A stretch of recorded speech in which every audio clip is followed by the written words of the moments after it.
You'll be ushered from your seats row by row, starting from the front. From there, you come on stage one by one.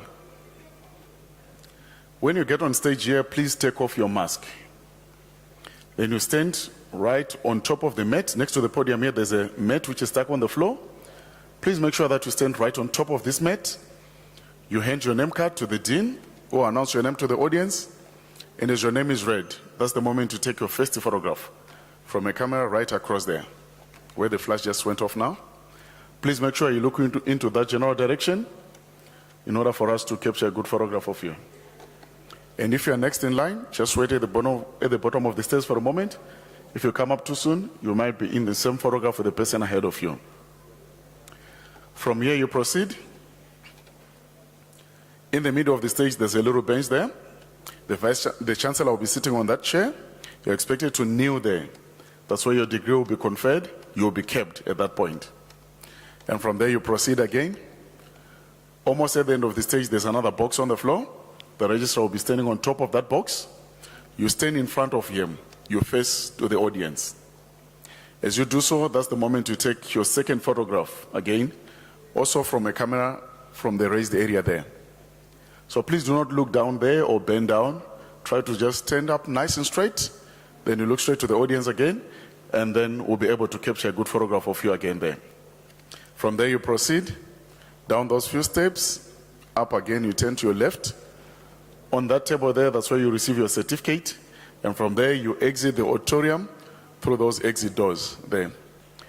In the foyer, we take your last photograph for the package, which is a head and shoulder portrait photograph. And from there, you follow your way back to your seats through the doors you came in earlier. Are we clear on that? Okay, please note that we do photograph each and every one of you. And however, should you want these photographs, you need to order them. And I believe most of you have already done that. And if you didn't get a chance to order your photographs, will be also available after the graduation. Downstairs there in the main foyer, you do your paperwork there, and you see a big sign which says photographs pay here. That's where you do your payment. And we also have quite a number of studios which are set up in the exam hall. So if you would like to take any other extra photographs with your family and friends, we have studios which are set up already in the exam hall. So you're more than welcome to come after the graduation. Just one last thing, should you not have one of these yellow cards, please raise up your hand and someone will bring one to you. Thank you very much. Enjoy your graduation.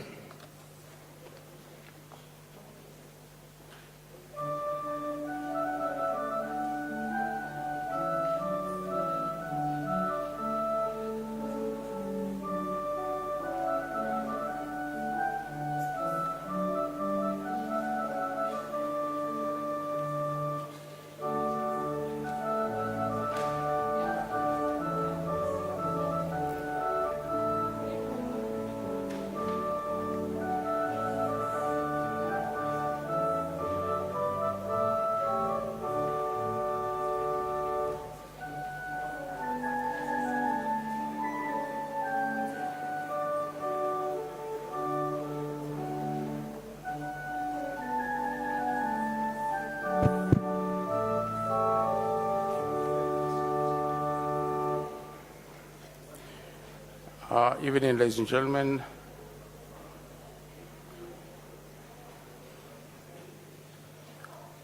Let me welcome you to Unisa's graduation ceremony. My name is MS Mutata. I'm the registrar of the university. We are going to start in a few minutes. We'll be having the Chancellor and the Vice Chancellor and, of course, the Registrar presiding today. And we know that we have a number of our doctoral students, many doctoral candidates today. And some of them, or most of them, if not all of them, would want to take pictures with the Chancellor after the ceremony. So the picture taking will be here after the ceremony. For the doctoral students, you will be grouped per college.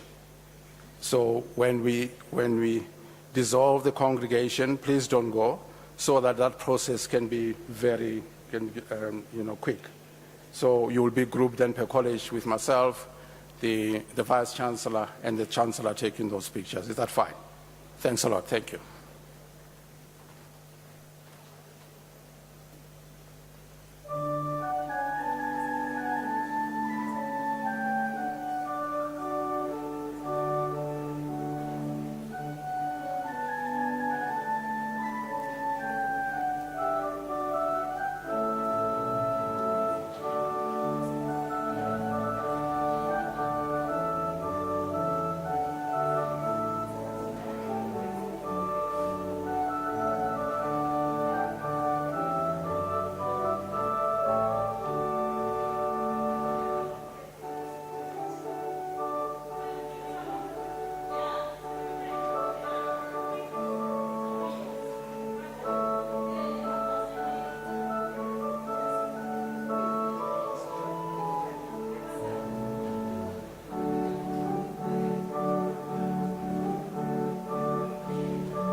By virtue of the powers vested in me as Chancellor, I constitute this gathering a congregation of the University of South Africa. Ladies and gentlemen, we request you to join us in silent prayer or meditations to give thanks for the achievement being celebrated on this occasion.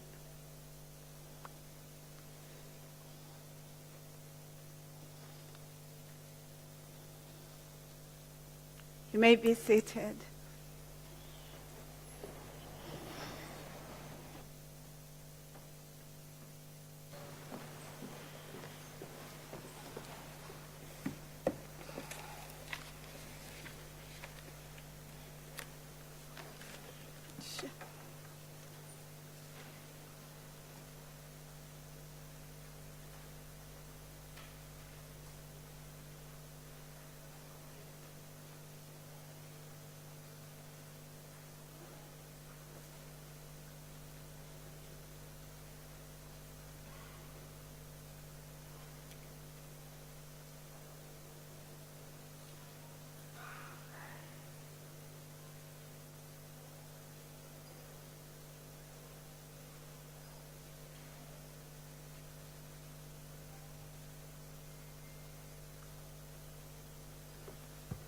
Good evening. Dumelang, Sanibonani.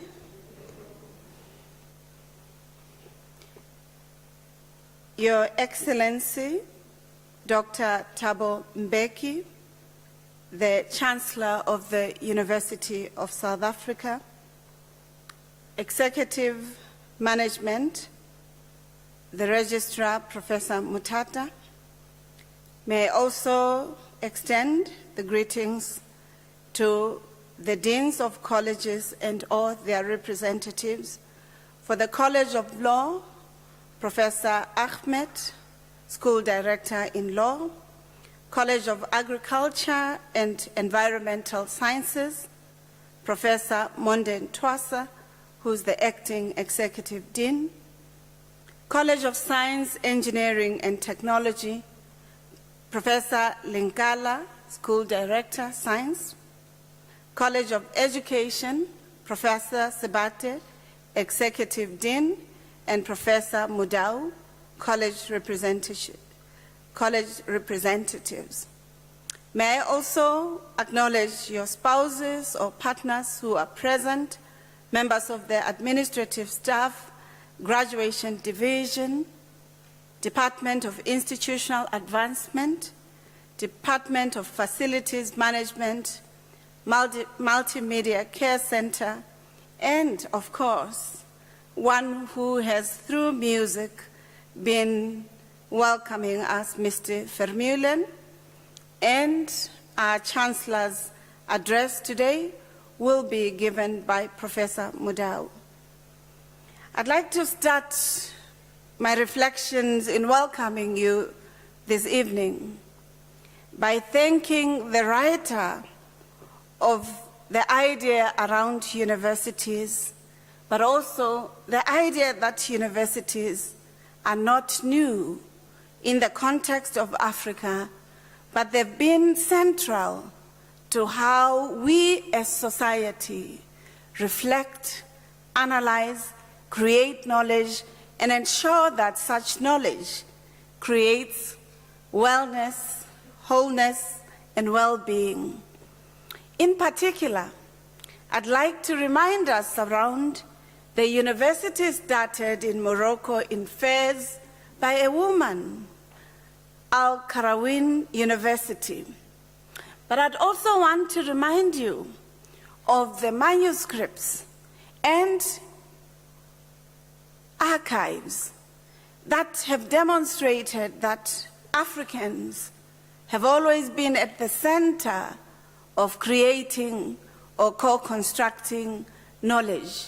The Timbuktu manuscripts, for which the Chancellor, at a point when he was the president of the country, in supporting us as universities to understand that our continent has always been central to knowledge development, becomes even more heartwarming 148 years when Unisa celebrates the long trajectory of teaching and learning, research and education, research and innovation, as well as engaged scholarship for social impact. I also want to reaffirm that as we convey our appreciation and welcome, as well as the congratulations to those who would have traversed the long journey of pursuing their master's and doctoral degrees, remind you of the essence of commitment of agency that African writers and literary scholars such as Aikwe Ama or Misere Migo have reminded us that the world is important when intellectuals are not just elites, but are agents for change, transformation, and building democratic systems that work to alleviate, but also transform environments of poverty, inequality, social injustices, and as well attend to the shifts in the world, including the challenges of COVID-19 that we are currently grappling with. Unisa is remarkable. Not only has it experienced processes of learning and teaching in the context of difficult times of colonial and apartheid system, it has also been at the center of the liberation support for those who were in exile or even in prison for agitating for freedom, liberation, emancipation for South Africa, but the broader continent. Why is this important? It is important because our graduates today are at the apex of the knowledge that one can garner within an institution of higher learning. Perhaps those who are going to be graduating with their masters, I must not hesitate to invite you to getting your PhDs as soon as you've walked the stage.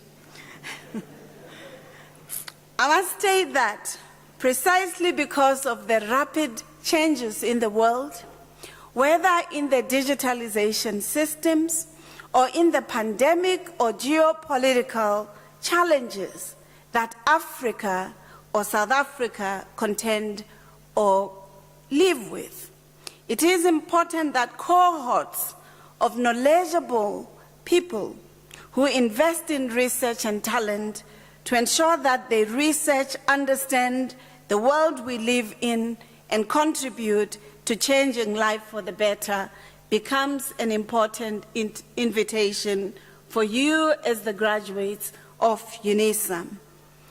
Given also the unequal nature of society, the skewed patterns of access to education, we can only hope that education you have received will enable you to enjoy possibilities of contributing to the education of others. Having said that, I want to revel on the moment and want you to enjoy your individual and family or community achievements, for we believe in our languages that we are because we are inextricably bound to our families, to our societies, and to the broad family lines. At this point, mine is not to make the keynote, but to do the welcome, to remind you that institutions such as Unisa are social institutions that are at the center of ensuring that access to higher education becomes an important enabler for us to improving our society, but also to active participation. I want to borrow from the words of Adebayo Ologoshi, who reminds us that African universities at this point are poised to being at the center of the changes that Africans themselves aspire for, and that they need to ensure that they are participating in global political, economic, and ecological transformations such that Africa does not become the content of gaze, but becomes its agent in shaping the current context, but also its future. At this point, I welcome you, the graduates, tonight. I welcome your parents, your families, your relatives, your children, your cousins who are here to celebrate with you. I also welcome our students and staff, your professors who have journeyed with you as you were doing your research and following on the topics that you researched. I also want to welcome those who are participating in these graduations via virtual systems. We're not alone, we have them in these platforms. So the journey continues. I wish you all the best, and you're welcome to Unisa, a home for leaders, the university of the land, the university that wishes that all of us can use education to transform our society for the better. Thank you.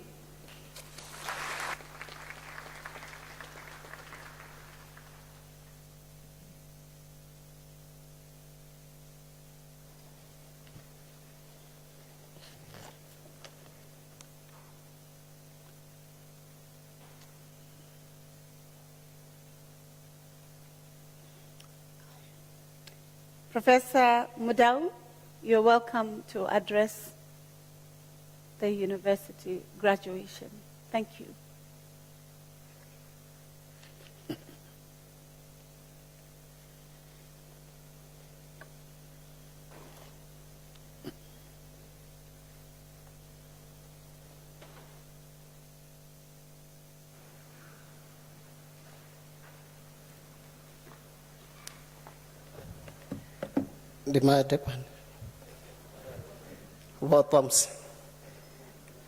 Good evening. It is a daunting task to give a Chancellor's address in the presence of the Chancellor himself, especially knowing who the Chancellor is. So I hope that I'm going to make a very good impression, not to him, but to you, the audience. I want to talk to the hearts of today's graduates. So usually, because I'm not very tall, I always start by saying, before I finish, let me say the following. I want to base it on a certain story.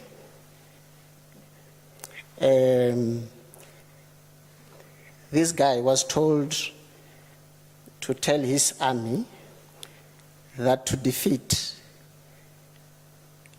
in a particular city so that they can conquer it, they need to do something which sounded stupid to him. They just have to walk around the city 7 times a day for 7 days. It was not about throwing in the bombs, the guns, and everything. It was just about walking. That was the instruction. That just walk in the morning until the evening, but differently, 7 times a day, just that. And then they walked the first day. You can just imagine 7 times. And then in the evening, the soldiers were complaining to say, we are not serious. Even the soldiers of the city, they were laughing at them to say, do you think that you can take the city by just walking around? You're not even throwing any spears, anything else. You are just walking. And they were following the instruction, and they were losing faith to say there is no way that we can defeat the city by just doing this.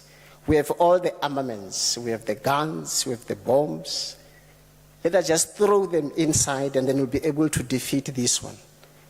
But then the leader simply said, the instruction is just to walk 7 times a day and for 7 days.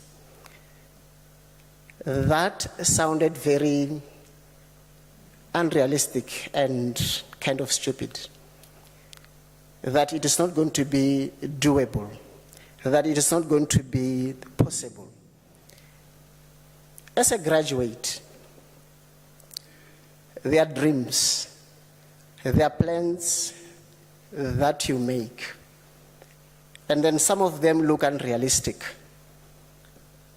And then there are people who will be watching, or maybe you are in a leadership position wherever you are.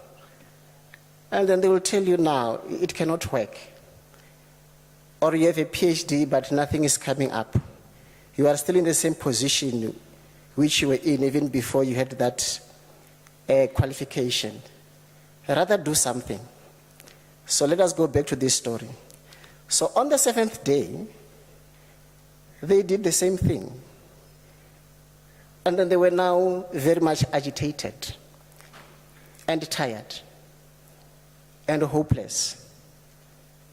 But then the walls, then they fell. And then they entered the city and then they conquered it. What does this tell us? When you find yourself in a situation where your dreams or your plans seem unrealistic, like they are not going to happen, there will be friends, there will be families, a very close friends, and your family members who might tell you that this is not going to work. Nothing is going to happen here. So what I'm trying to encourage you is that be steadfast. Focus on your dreams. Focus on the plans. Focus on the vision.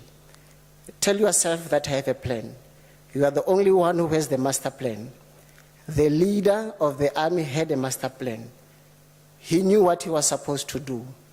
But then even people very close to him, his generals, were losing faith in him because they did not think that the plans that he had will make him achieve the goal of defeating the city.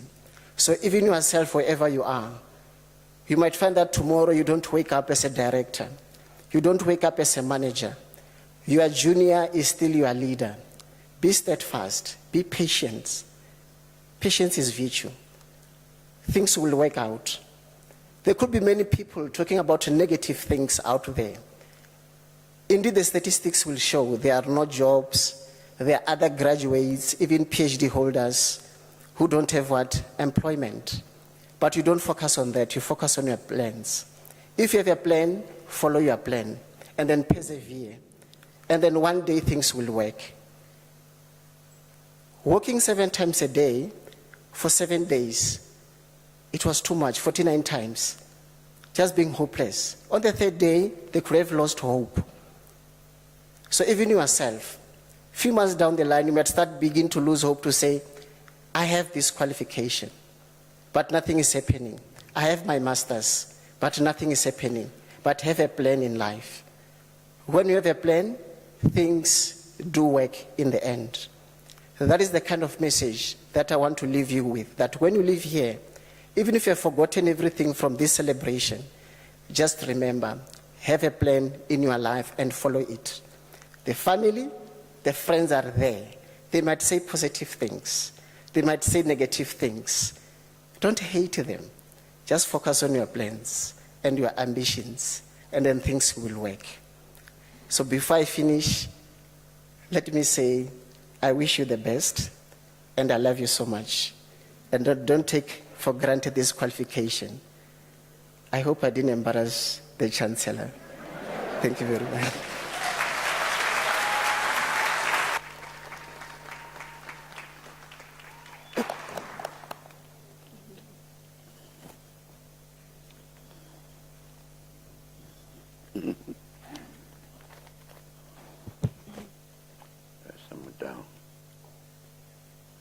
Thank you, Professor Mudau, for reminding the graduates that the idea of pursuing their degrees is not necessarily to looking for a job, but to creating opportunities, even to creating jobs.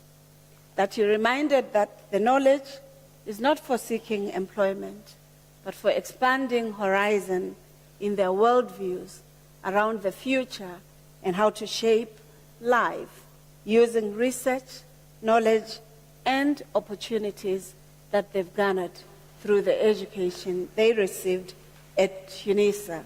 Thank you for your Chancellor's speech, and we appreciate it. May I get an applause, please? For him. For Professor Mudau. Thank you. Ladies and gentlemen, before we start the conferment of the degrees, may I kindly request you not to leave the hall before the end of the ceremony. It's a request. We are recording our graduations, and we would like to ensure that they're as beautiful as the graduates this evening.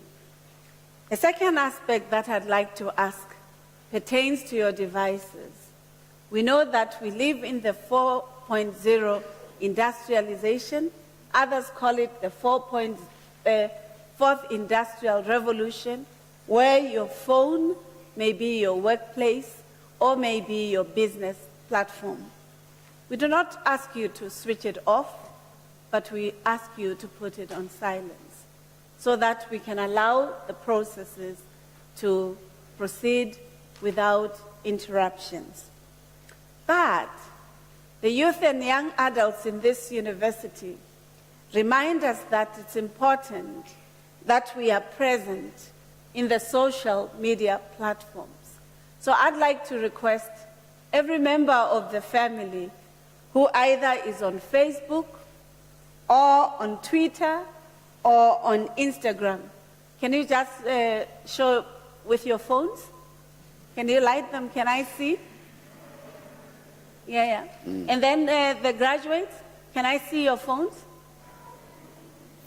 Yeah. And the professors?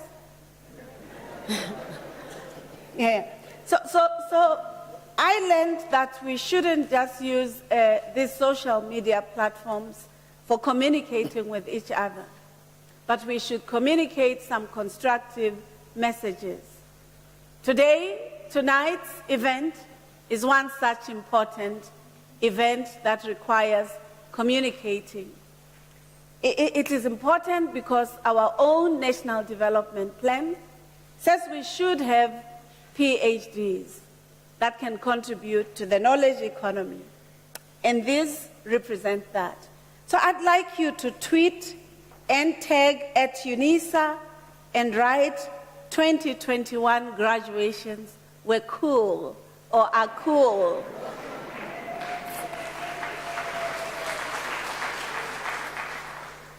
Thank you. We need to also exist in those platforms. Thank you very much.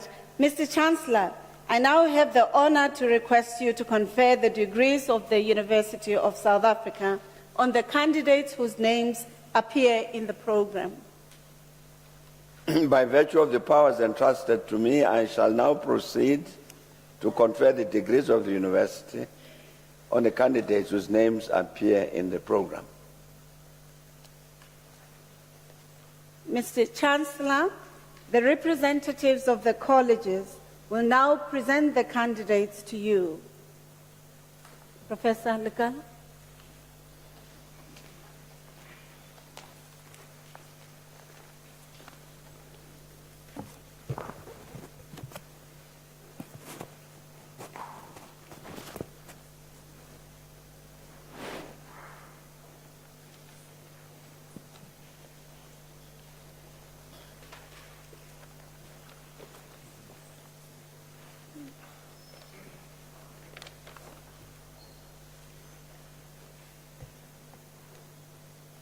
Number 33. Mr. Chancellor, I have the honor to request you to confer on Kudagwashe Maguraoshe the degree of Doctor of Philosophy. The candidate, It's not. I now request He said 33. the candidate supervisor to read the citation.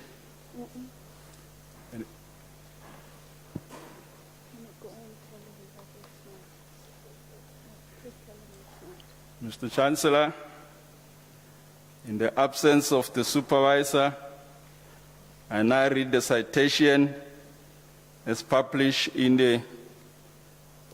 The number you have been given is wrong. This is this.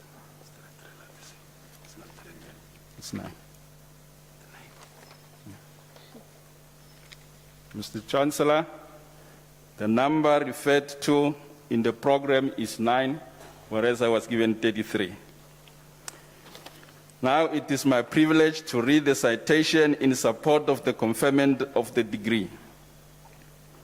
In his thesis entitled Development of a Diagnostic Instrument and Privacy Model for Student Personal Information Privacy Perception at Zimbabwean University, the student empirically investigated the perception of students about the privacy of their personal information in a university context. He developed and statistically validated a privacy perception model and related measuring instrument. The results provide guidelines to universities in implementing the Zimbabwe Data Protection Act and understanding student privacy perceptions. The outcome aids in creating a culture of privacy to improve the processing and protection of student personal data in line with the regulatory requirements and best 11. practices. 11. Mr. Chancellor, I have the honor to request you to confer on Kwabena One minute. Kudakashe Mugarishe the degree of Doctor of Philosophy. Hang on, Chief. Let's give me your card. Because I'm not sure about all of it.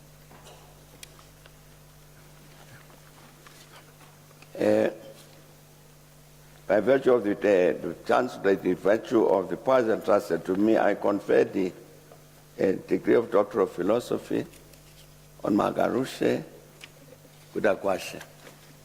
You put on your thing. Put on your hat. You put it on here. Ah, it's better. Yeah. Well done.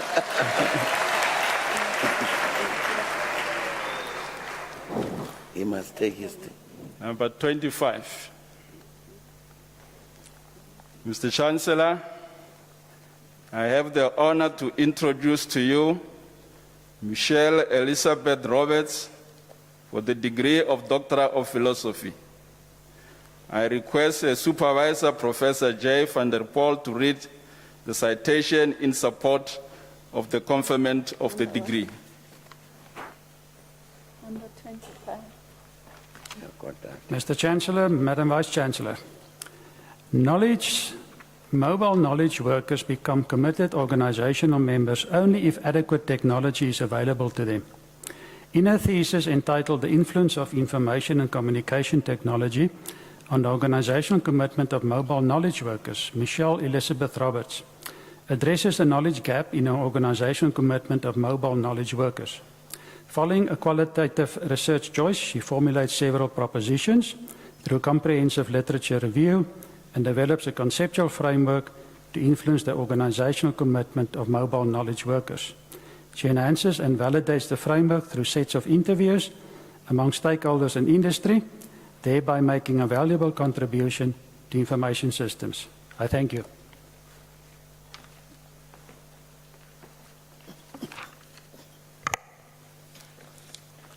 Mr. Chancellor, I have the honor to request you to confer on Michelle Elizabeth Roberts the degree of Doctor of Philosophy. I confer the degree of Doctor of Philosophy on Michelle Elizabeth Roberts.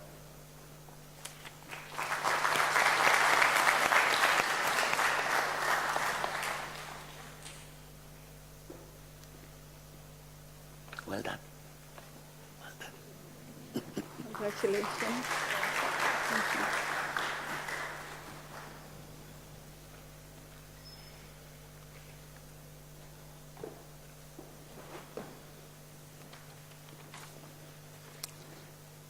Number 29. Mr. Chancellor, I have the honor to introduce to you Dorcas Nyamuzi Stephen for the degree of Doctor of Philosophy. Her supervisor was Professor Themba Dube, and on his behalf, I now read the citation in support of the conferment of the degree. In her thesis entitled Ideals of Function Rings Associated with Sublocales, she undertakes a detailed study of ideals of rings of real-valued continuous functions on a continuous frame associated with sublocales of this stone-check compactification of the frame in question. She gives a new characterization of the soul of such a ring in terms of sublocales. This is a considerable improvement on earlier work in which this was characterized in terms of atoms. In addition, she initiated a study of mapping ideals of these rings to sublocales in a manner that requires working in the category of quantiles. And 2 papers emanating from this thesis have already been published in highly esteemed international scientific journals. Mr. Chancellor, I have the honor to request you to confer on Dorcas Nyamuzi Stephen the degree of Doctor of Philosophy. I confer the degree of Doctor of Philosophy on Dorcas Nyamuzi Stephen.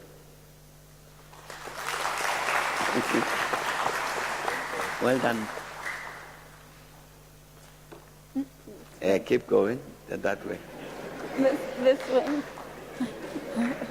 That's where you go. There.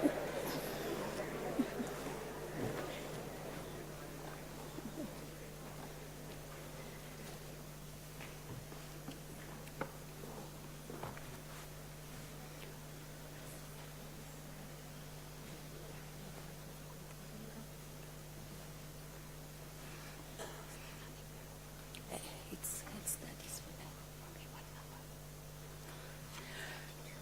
81. Yeah.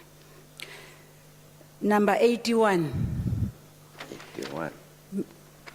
Mr. Chancellor, I have the honor to introduce to you Moshwede Namazabo Joyce for the degree of Doctor of Philosophy. I request her supervisor, Professor Mabandu Mudzuzi, to read a citation in support of the conferment of the degree.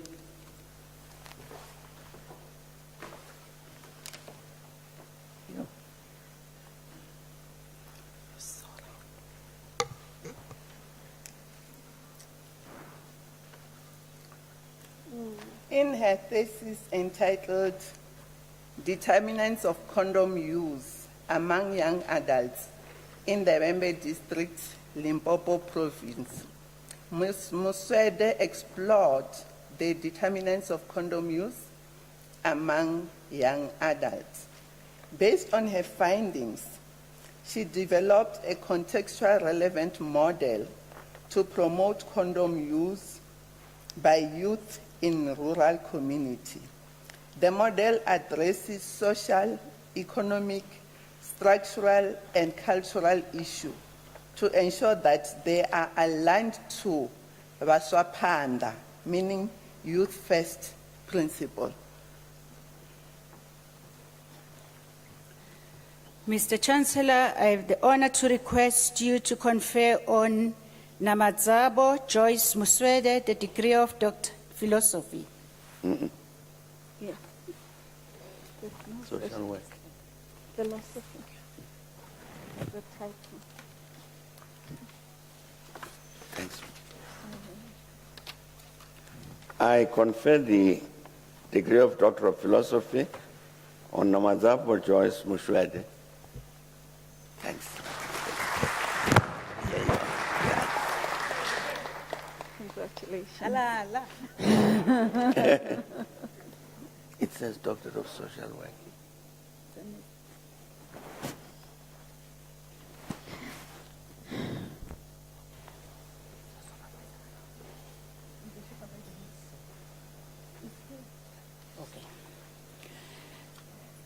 Number 105.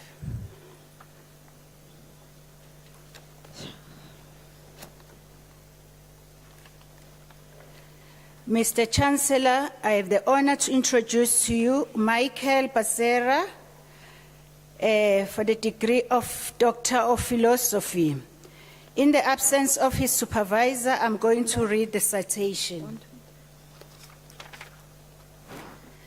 In his thesis, The Mission of the Church as Family, Implementing the Ecclesiology of the African Synod, of Synod, 1994, in the Catholic Diocese of Masvingo, Bishop Michael Basera analyzed the Church as Family Ecclesiology of the African Synod, exploring its Trinitarian basis and its emphasis on evangelization as proclamation and inculturation.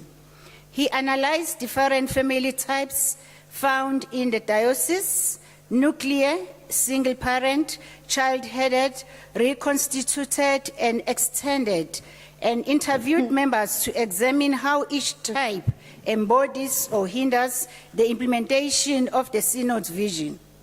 He also explored how diocesan guilds, associations, and commissions support families to be part of that mission.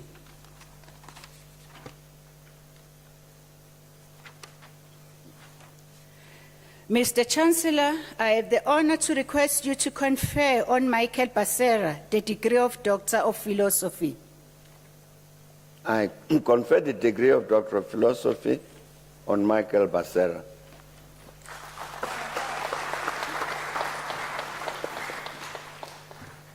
Well done, Dada.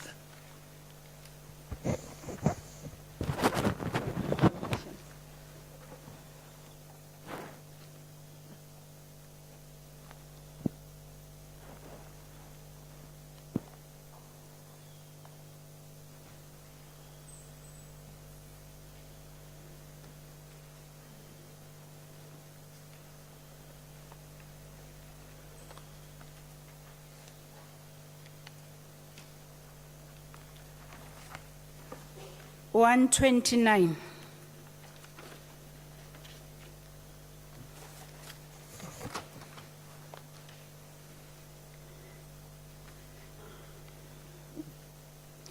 Mr. Chancellor, I have the honor to introduce to you Mishesha Magejobo for the degree of Doctor of Philosophy. His supervisor was Dr. C.S. Langamandla. His title was Student Awareness and Use of Reading Strategies in Communicative English Skills across 3 Ethiopian universities. Unfortunately, there is no validation.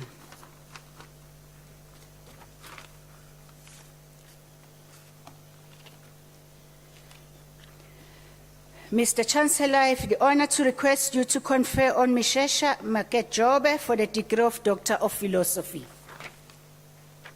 I confer the degree of Doctor of Philosophy on Mishesha Makejobo.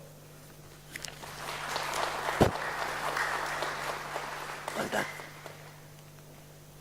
Congratulations.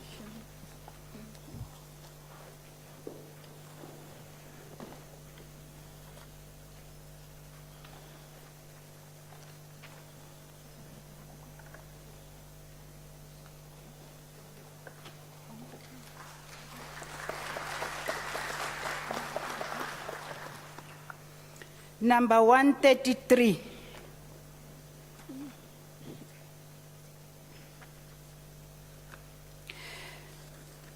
Mr. Chancellor, Chancellor, I have the honor to introduce to you Persis Pindile Kumalo for the degree of Doctor of Philosophy. I request the Supervisor, Professor Matlakala, to read a citation in support of the conferment of the degree.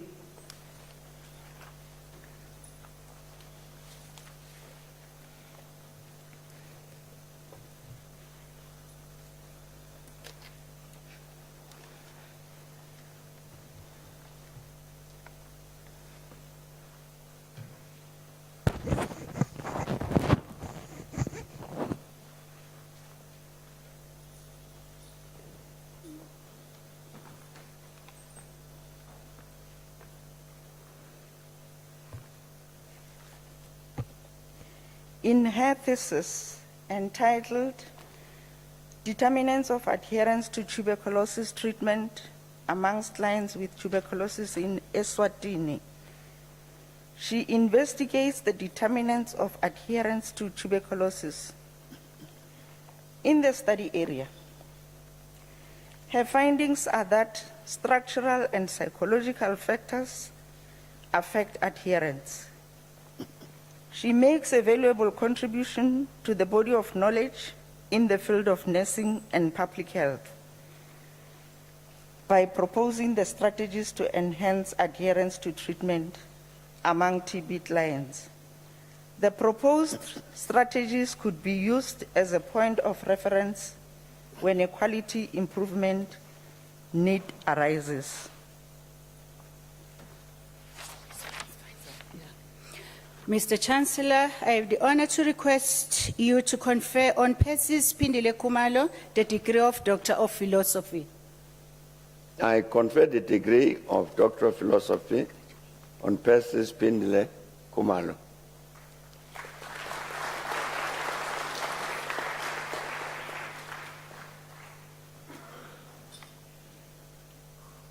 Congratulations. Well done. Congratulations.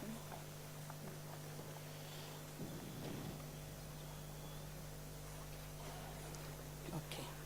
Number 137. Mr. Chancellor, I have the honor to introduce to you Dawn Felicity Koheli, the degree of Doctor of Philosophy. I request her supervisor, Prof. Bain, to read a citation in support of the conferment.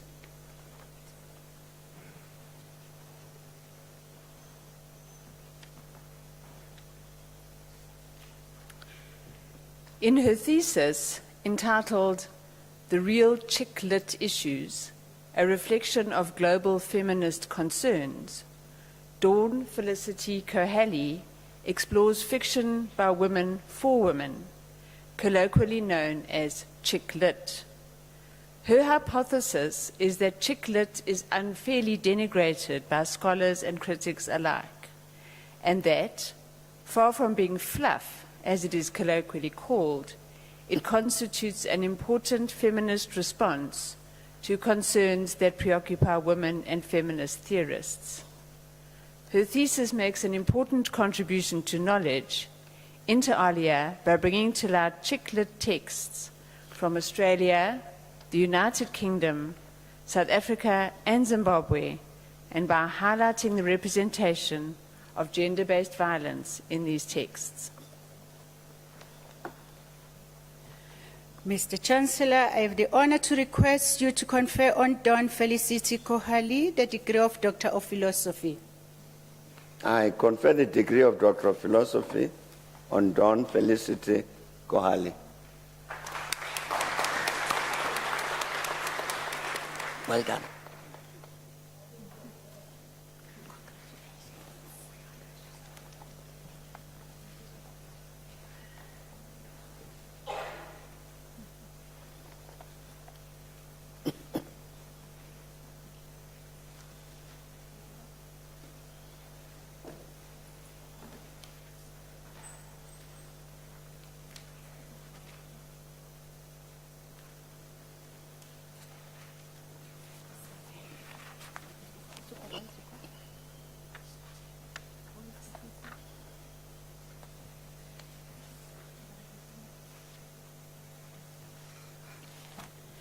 Number 157. Mr. Chancellor, I have the honor to introduce to you Makgotlo Talita Make, the degree of Doctor of Philosophy. Her supervisor was Professor T.E. Masango. Unfortunately, the validation is not present.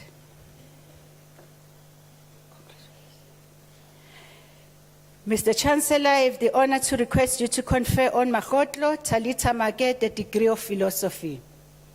I confer the degree of Doctor of Philosophy on Makgotlo Talita Make.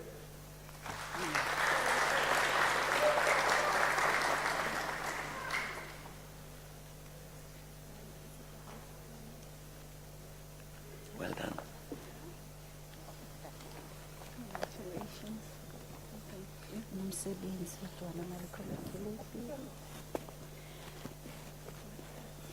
Number 165. 155. Mr. Chancellor, I have the honor to introduce to you Nomsebenzi Joanna Malele for the degree of Doctor of Philosophy. Her supervisor was Prof. Bosch. I'm going to read a citation. In her thesis entitled The Use of Corpora in the Compilation of a Specialized English Isindebele Glossary of Medical Terms, she explored the use of wordsmith tools in extracting both monolingual and bilingual terminology from the medical corpus. A corpus-driven approach, corpus linguistic theory, and grounded theory were implemented in the study. The study contributes to corpus-driven lexicography as well as standardization of Isindebele medical terminology.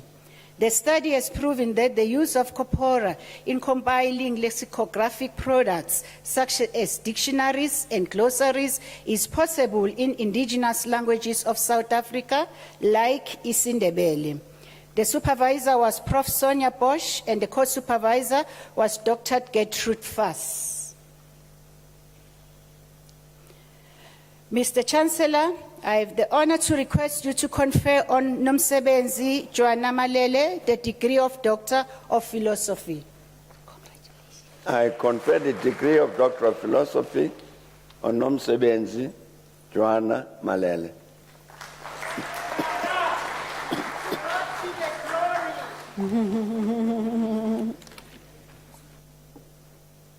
Well done.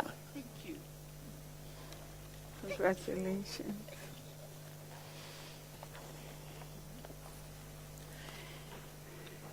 Number 169.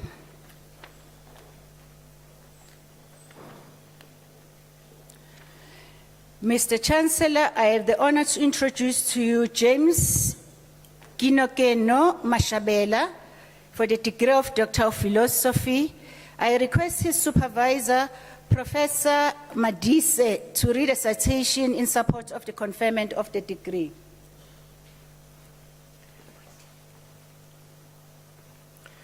In his thesis entitled The Lutheran Church in Southern Africa and Its Perspectives on Theological Education from 1900 to 2016, Kenokeno James Mashabela examines the historical contribution of the Lutheran Church in Southern Africa in establishing theological schools and ecumenical education. In addition, he emphasizes the crucial role women play in the church. The study period, stretching from 1900 to 2016, presents a general view, given that there does not exist yet a general history of the Lutheran Church in South Africa. Mr. Chancellor, I have the honor to request you to confer on James Kinokena Mashabela the degree of Doctor of Philosophy. I confer the degree of Doctor of Philosophy on James Kinokeno Mashabela. Well done, Dad. Congratulations.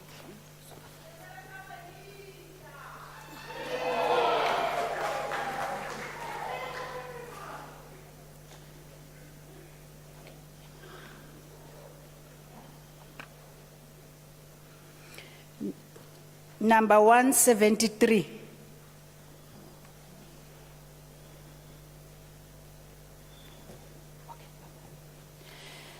Mr. Chancellor, I have the honor to introduce to you Unami Priscilla Matebula, the degree of Doctor of Philosophy.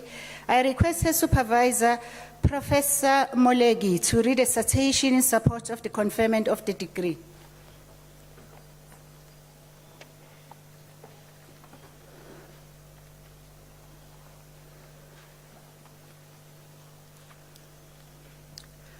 The World Health Organization has approved active tuberculosis finding as the best community-based approach. In her thesis entitled Strategies to Facilitate and Improve Active Case Finding of Tuberculosis Within Community Care in Botswana, she explores and describes the challenges and barriers to active TB case findings. She provides valuable and practical strategies and solutions to the pressing problem and fills an important gap in the understanding of the community-based approach to TB management and reduction. Mr. Chancellor, I have the honor to request you to confer on Unami Priscilla Matebula the degree of Doctor of Philosophy. I confer the degree of Doctor of Philosophy on Unami Priscilla Matebula.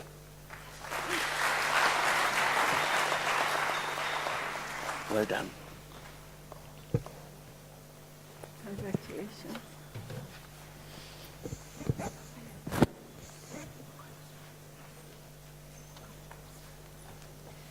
Number 177.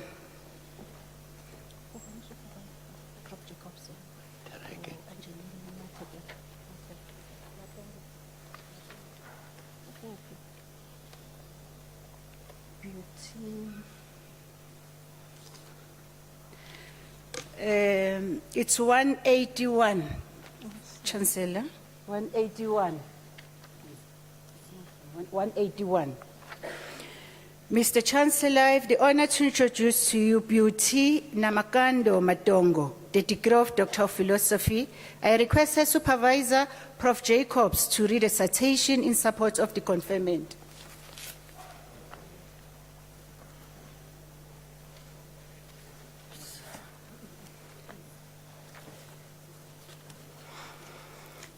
In her thesis entitled Managing Records for the Discharge of Justice in Namibia, Beauty explores the importance of enhancing records management practices in the judiciary of Namibia. The study was informed by the court quality model, the records continuum model, and the records life cycle to establish a framework to improve the discharge of justice through the application of standardized records management practices. Findings indicated that key issues pertaining to the lack of a dedicated budget, qualified staff, and records management policies impact negatively on the discharge of justice.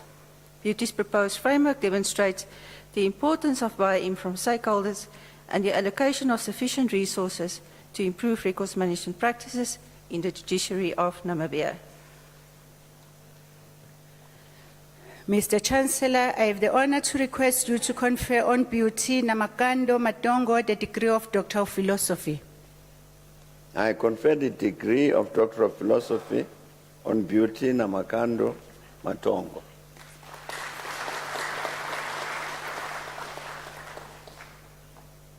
Well done. Congratulations.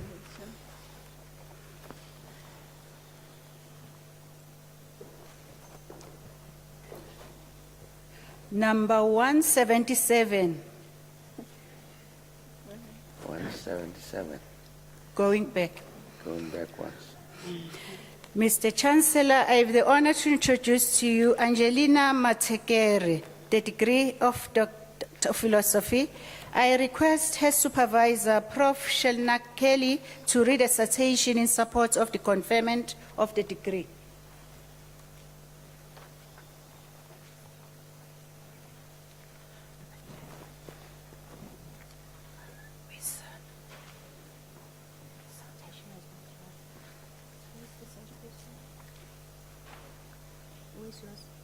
I didn't bring it. Can I just read it from your? Okay. Sorry, what they gave you. It's Angelina. Yeah, no, let's go back. Let's just release. It's wonderful, Dr. Jacobs. Where is information? It's M. Okay.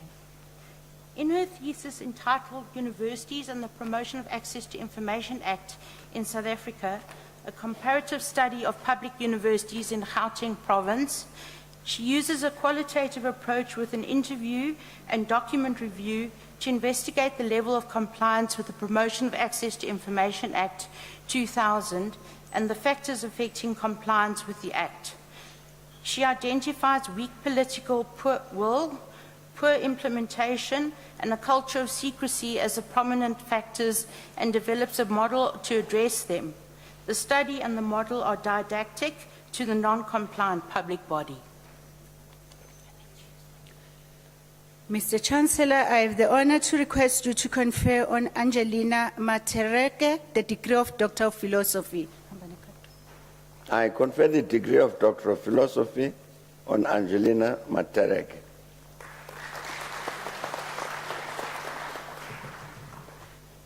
Well done. Congratulations.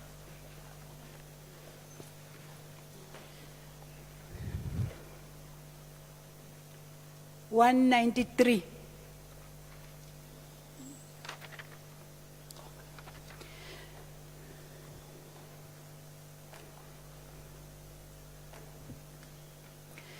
Mr. Chancellor, I have the honor to introduce to you Mashilo Thomas Modiba, the degree of Doctor of Philosophy.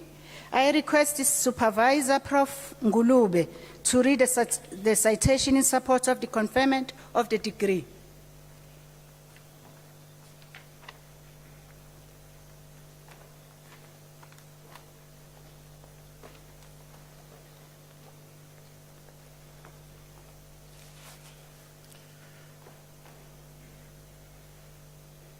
In his thesis entitled Utilizing Artificial Intelligence Technology for the Management of Records at the Council for Scientific and Industrial Research in South Africa, Modiba employs a convergent mixed method research design to assess the feasibility of the adoption and utilization of artificial intelligence technology in managing records in an organization. He makes a valuable contribution to the body of knowledge in the field of records and information management by proposing a framework to assist organizations and records management professionals in adopting and using artificial intelligence technology to effectively manage their records. Mr. Chancellor, I have the honor to request you to confer on Mashilo Thomas Modiba the degree of Doctor of Philosophy. I confer the degree of Doctor of Philosophy on Mashilo Thomas Modiba. Well done. Congratulations.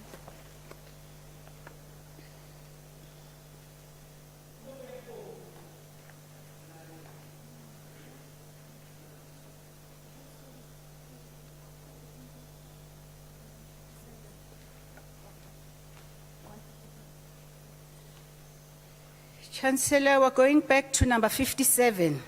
You.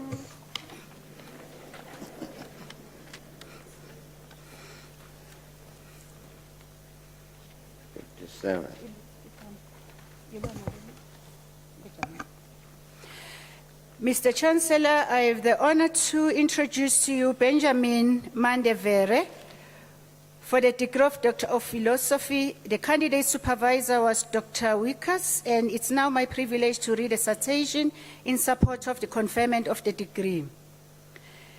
In his thesis entitled Assessment of Electronic Waste Management in Harare, Zimbabwe, He assessed e-waste management and made valuable contributions to the pool of knowledge in the field of waste management by developing an e-waste management model for developing cities, thus assisting cities to handle this seemingly novel and dormant waste problem, which has the ability to erupt any time if no action is timeously taken to deal with a budding predicament.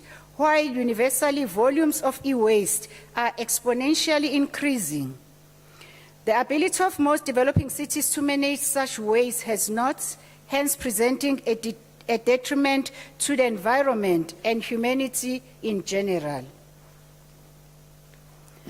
Mr. Chancellor, I have the honor to request you to confer on Benjamin Mandevere the degree of Doctor of Philosophy.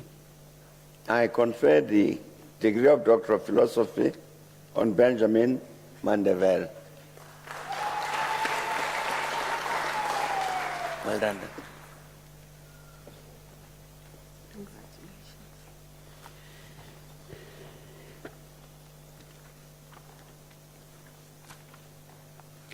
Number 205.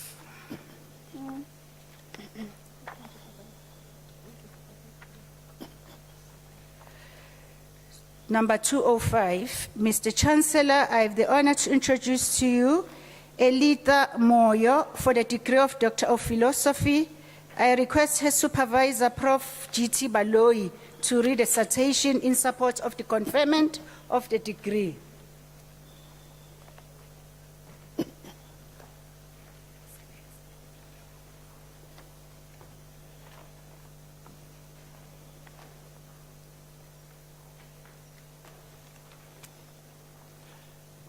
In her thesis entitled Gender Inequality Among Ministers in the Evangelical Lutheran Church in Zimbabwe, ELCSA, a pastoral womanist critique of the exclusion of female clergy from the top senior leadership of the ELCSA. She employs a qualitative method to investigate the problem of gender disparity in senior leadership positions in the ELCSA. The study shows a number of challenges linked to patriarchy and masculinity being at the center of obstacles that prevent women from occupying positions of power in the church. She makes a valuable contribution by proposing a discipleship of equal partnership between men and women in ministry. Mr. Chancellor, I have the honor to request you to confer on Elitha Moyo the degree of Doctor of Philosophy. I confer the degree of Doctor of Philosophy on Elita Moyo.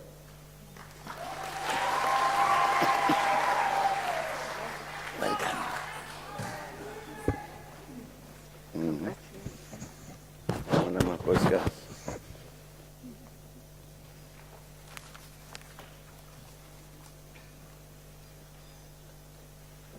Number 221.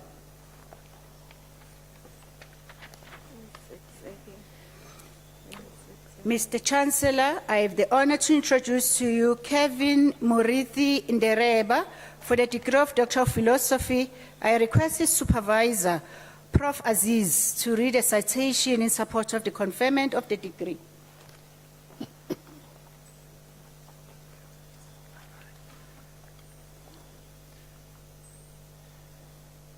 In his thesis entitled The Role of Youth Culture in Holistic Faith Formation of Youth in Nairobi, a Practical Theological Approach, Kevin investigated the faith or spiritual formation practices that nurture the spiritual lives of young people in Nairobi, Kenya, within the Presbyterian Church of East Africa. These practices include preaching, scriptural engagement, prayer, and discipleship, as well as the influence of popular youth culture, parenting, and peers. Kevin made a unique contribution through a qualitative method within practical theological research, as he explores the need for ongoing reflection of youth ministry in light of relevant theory and praxis. This research reveals the importance of understanding youth culture for youth ministry practice and scholarship. Additionally, this research reveals that an interdisciplinary approach is necessary for holistic faith formation. Therefore, there is a need for engaging human development and anthropological insights of culture and theological reflection for a robust engagement of theory and praxis.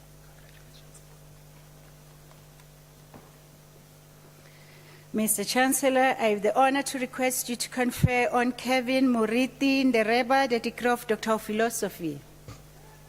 I confer the degree of Doctor of Philosophy on Kevin Muriti Ndereba. Well done.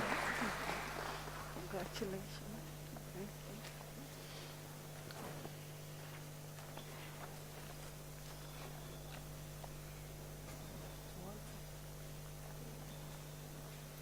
Number 241.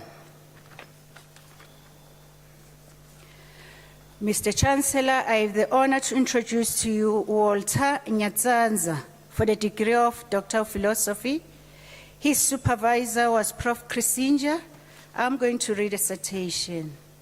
In his thesis entitled The Church as Alternative Community, Contextual Bottom-Up Reconciliation for a Catholic Diocese in Zimbabwe, he uses a 5-dimensional praxis cycle to reflect on church initiatives to address ongoing effects of the 2008 political violence in the Zaka district of Zimbabwe.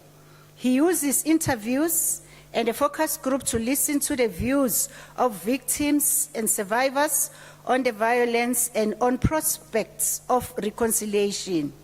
In response, he develops an in-depth theological vision and a detailed proposal for how churches could become an alternative community that lives and works to restore dignity and to foster reconciliation with justice.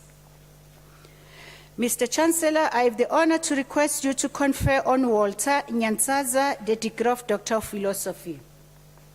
I confer the degree of Doctor of Philosophy on Walter Nyatzanza.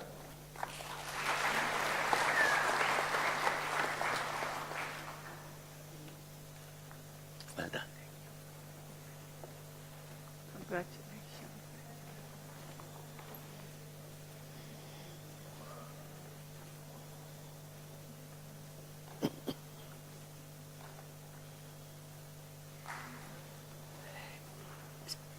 Mr. Chancellor, we're going back to 213.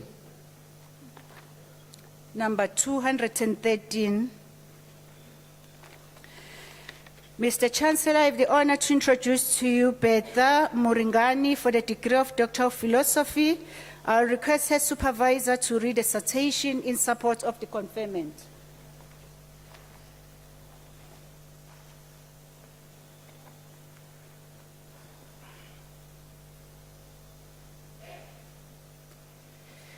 In her thesis, entitled Citation, Stance and Engagement in Postgraduate and Published Academic Writing, Bertha Murangani applies a novel combination of analytical frameworks to compare the use of these 3 key aspects of academic writing by MA and PhD students and by writers of research articles in 2 humanities disciplines. Quantitative comparison of these discourse features is complemented by qualitative interpretation of the roles they can play in the development of effective academic argument.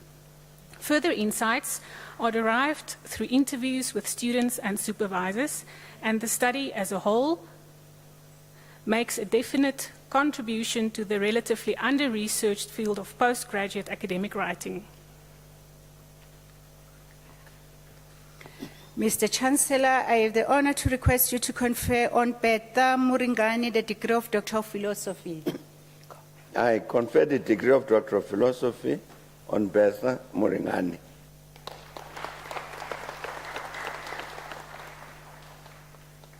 Well done.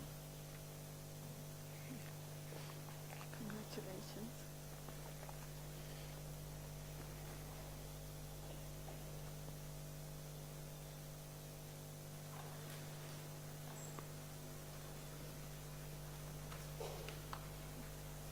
Number 225.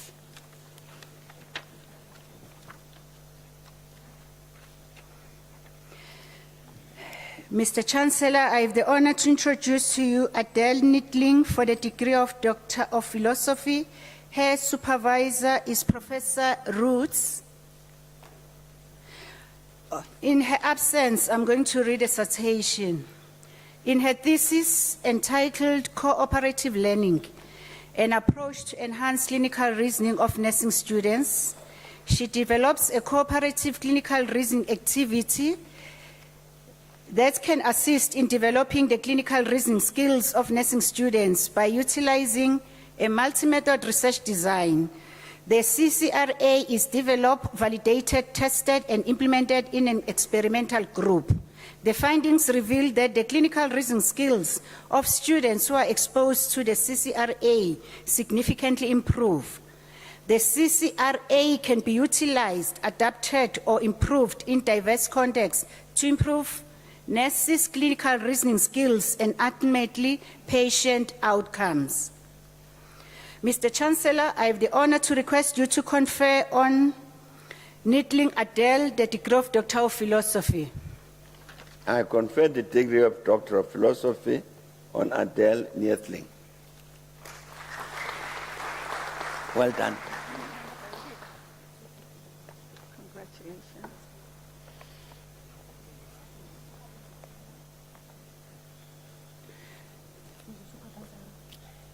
Okay.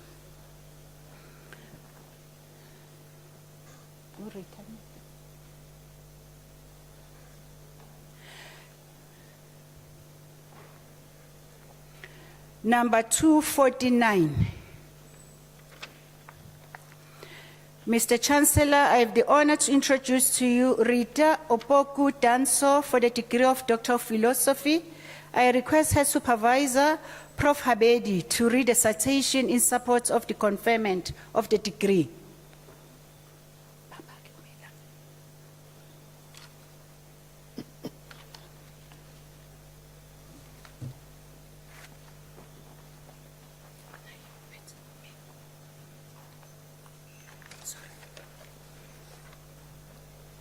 In her thesis entitled Strategies for Promoting the Prevention of Mother-to-Child Transmission, PMTCT of the Human Immunodeficiency Virus, HIV, among antenatal attendees in the central region of Ghana, she explores and describes the antenatal attendees and midwives' perception of PMTCT of HIV, and develops strategies for the promotion of antenatal attendees' awareness of the PMTCT of HIV services.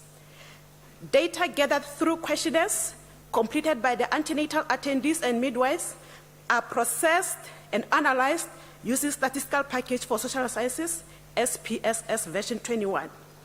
The study finds that the midwives generally have positive perceptions of PMTCT of HIV services, while antenatal attendees have poor perceptions of the PMTC services.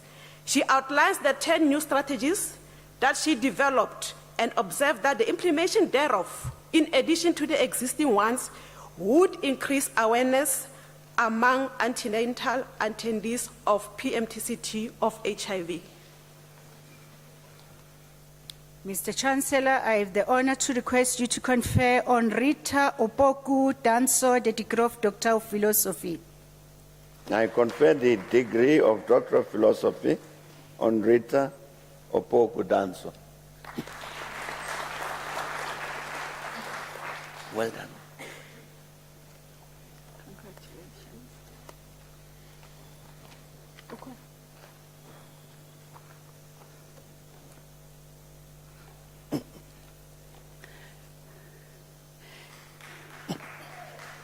Number 257. Mr. Chancellor, I have the honor to introduce to you Samuel Owusu Ansa for the degree of Doctor of Philosophy. I request his supervisor, Prof. van der Walt, to read a citation in support of the conferment of the degree.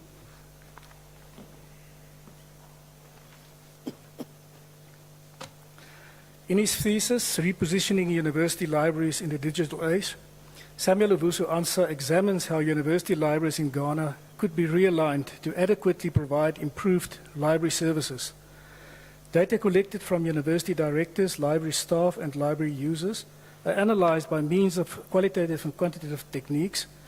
He makes a valuable contribution to the body of knowledge in the field of librarianship by proposing critical factors, including technology innovation, customer sensitivity, strategic flexibility, staff competence, and communication, which support successful repositioning in university libraries. The proposed model could assist the management of university libraries in implementing strategic repositioning in Ghana and Africa in general. Mr. Chancellor, I have the honor to request you to confer on Samuel Owusu answer the degree of Doctor of Philosophy. I confer the degree of Doctor of Philosophy on Samuel Owusu answer.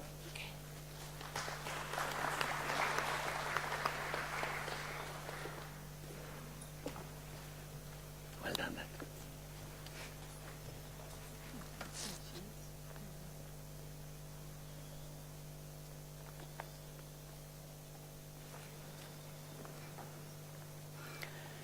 Number 261.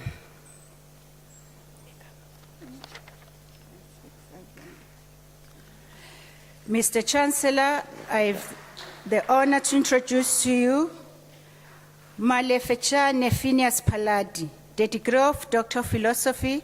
I request the Supervisor, Prof. Ngulube, to read a citation in support of the conferment of the degree.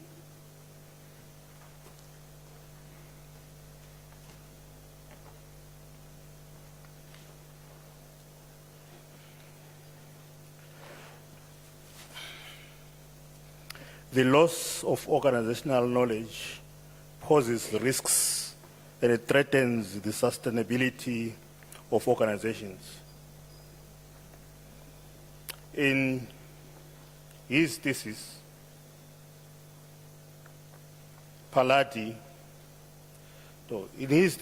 entitled Framework for Integrating Knowledge Management and Human Resources Management for the Reduction of Organizational Knowledge Loss in Selected South African State-Owned Enterprises, he uses the exploratory sequential mixed method research design to investigate knowledge loss in selected South African state-owned enterprises. The proposed model could provide educative support for information professionals to enhance their understanding of managing knowledge. This study makes a valuable contribution to the body of knowledge in the field of information management. Mr. Chancellor, I have the honor to request you to confer on Malefecha Phineas Paladi the degree of Doctor of Philosophy. I confer the degree of Doctor of Philosophy on Malefecha Phineas Paladi. Well done.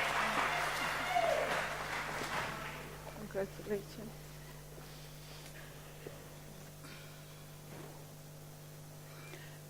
Number 265.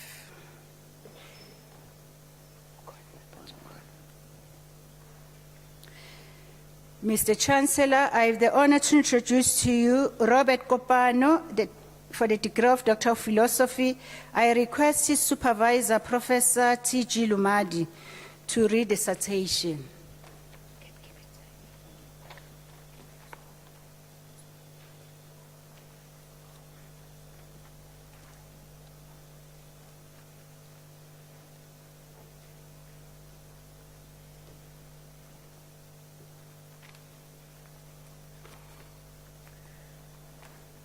In his thesis entitled Strategies to Enhance Participation in the Prevention of Tuberculosis by Religious Leaders in Commerce Region, Namibia, he describes the practices of religious leaders and congregants regarding tuberculosis.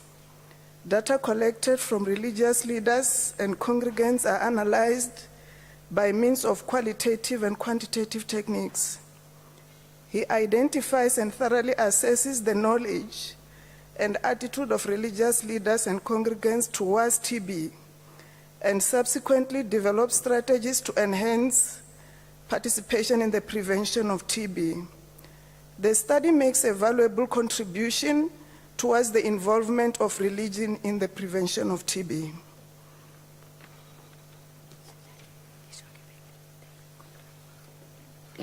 Mr. Chancellor, I have the honor to request you to confer on Kupane Robert the degree of Doctor of Philosophy. I confer the degree of Doctor of Philosophy on Kopane Robert. Well done, that.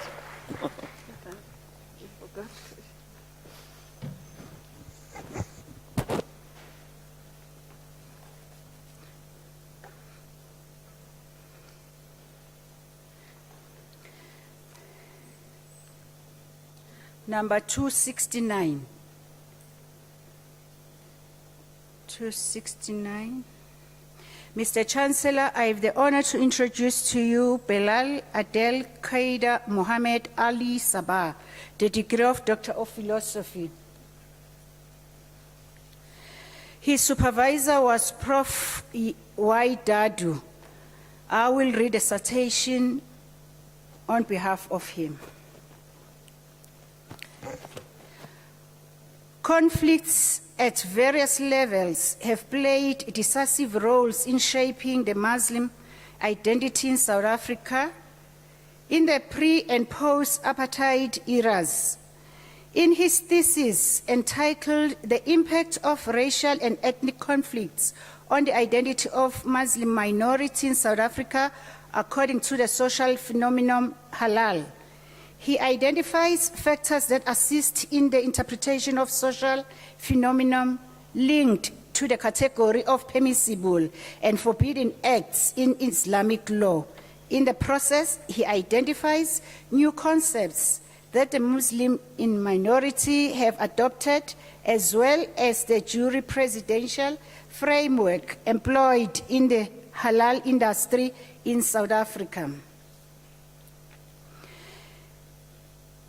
The co-supervisor was Dr. L. Zimmerman. Mr. Chancellor, I have the honor to request you to confer on Belal Abdel Qaida Mohammed Ali Sabah the degree of Doctor of Philosophy. I confer the degree of Doctor of Philosophy on Belal Abdel Qaida Mohammed Ali Sabah. Well done.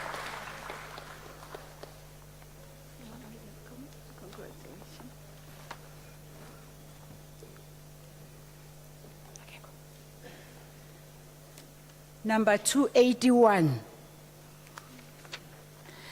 Mr. Chancellor, I have the honor to introduce to you Gloria Takidonko for the degree of Doctor of Philosophy. Her supervisor was Dr. L. Izima. I will read a citation on her behalf. In her thesis entitled Information Literacy Towards Lifelong Learning, a survey of undergraduate students' information-seeking behavior at the University of Cape Coast, Ghana. She examined information literacy skills, information-seeking behavior, and its influence on the lifelong learning skills of undergraduate students at the University of Cape Coast. The study made very useful contributions in articulating the pivotal roles of information literacy, not only in shaping and nurturing students' academic performances in the university, but as well preparing them for lifelong learning outside the school environment. The proposed model provides interesting framework for the implementation of information literacy programs, not only in African universities, but also others across the globe.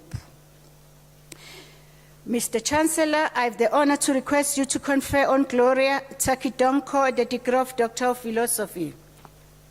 I confer the degree of Doctor of Philosophy on Gloria Takidonko. Well done. Congratulations.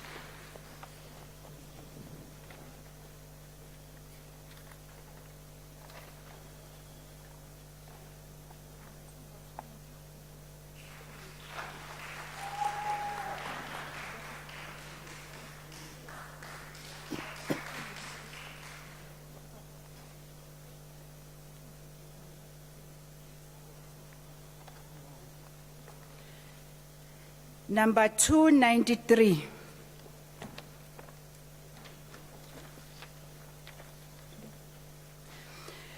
Mr. Chancellor, I have the honor to introduce to you Charles Augustine Uloko for the degree of Doctor of Philosophy. His supervisor was Prof. Wood. I'm going to read a citation on her behalf. In his thesis, entitled A Systematic Theological Analysis of Generational Cases in the Light of Thomas Aquinas' Understanding of the Redemptive Action of Jesus, he thoroughly investigates and assesses generational cases from a Catholic point of view against the views of liberal evangelicals, Pentecostals, and Catholic charismatics.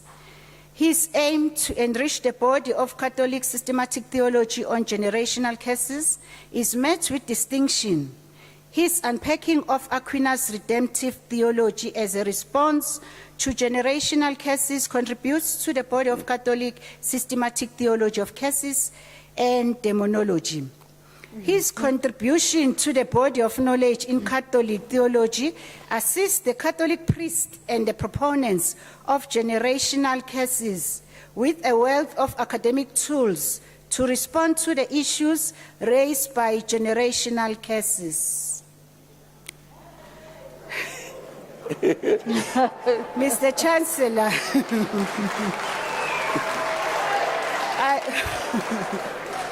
I have the honor to request you to confer on Charles Augustine Uloko the degree of Doctor of Philosophy.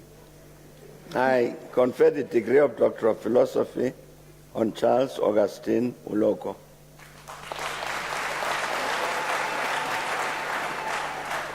Well done. Congratulations.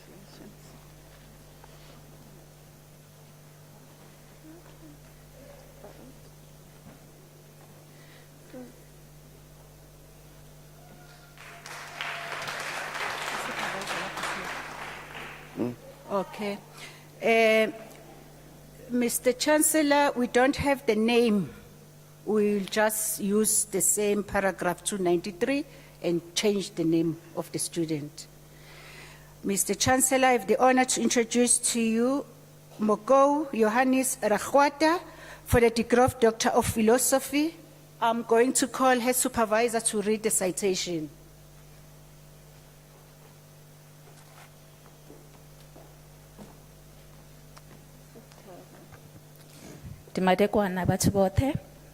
In his thesis entitled The Effectiveness of the South African Government News Agency, SA News as a Tool for Government Communication in South Africa, Johannes Rachwata Mokou embarks on a critical effectiveness study intersecting strategic communication and media relations in order to evaluate the historical and current role of the South African Government News Agency, also known as SALGA, as a tool for government communication. He observes how the news agency can be used for public information and not just for propaganda. The study arrives at a rich data set with longitudinal reflections leading to a practical framework for effective media-state relation. Mr. Chancellor, I have the honor to request you to confer on Mokou Johannes Rachwata the degree of Doctor of Philosophy.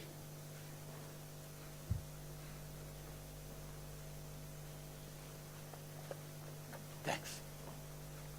Let's get it upside. I confer the degree of Doctor of Philosophy on Mokou Johannes Rachwata. Yeah, you are that. Thanks. Congratulations.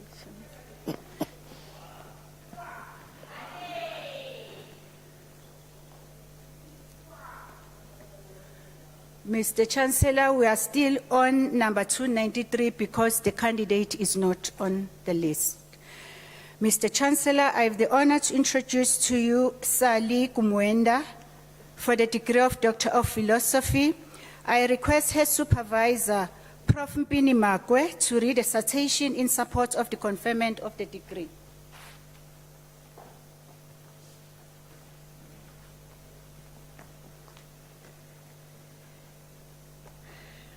Accessing information might be taken for granted by most people.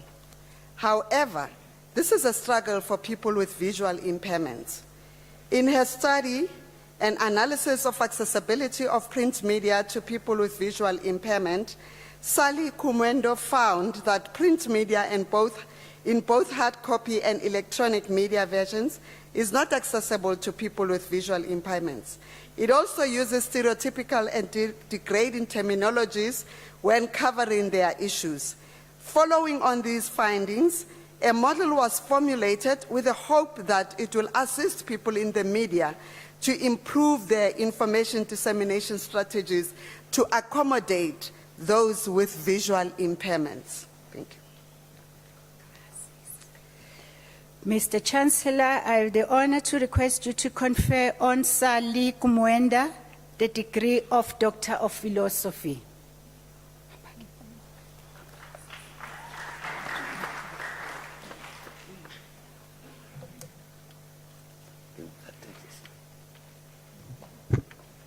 I confer the degree of Doctor of Philosophy on Sally Kumwenda. Well done, sister. Here you are, taking. Congratulations.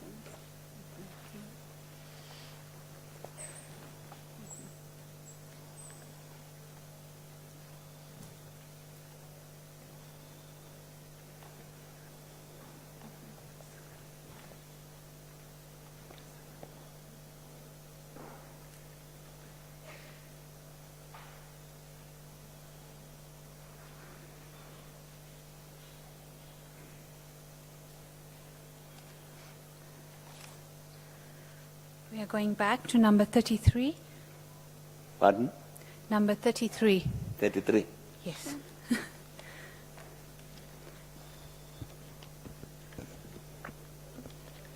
Mr. Chancellor, I have the honor to introduce to you Moitsadi Zita for the degree of Doctor of Laws. The candidate's supervisor was Prof. T.D. Machaba, and it is now my privilege to read the citation in support of the conferment of the degree.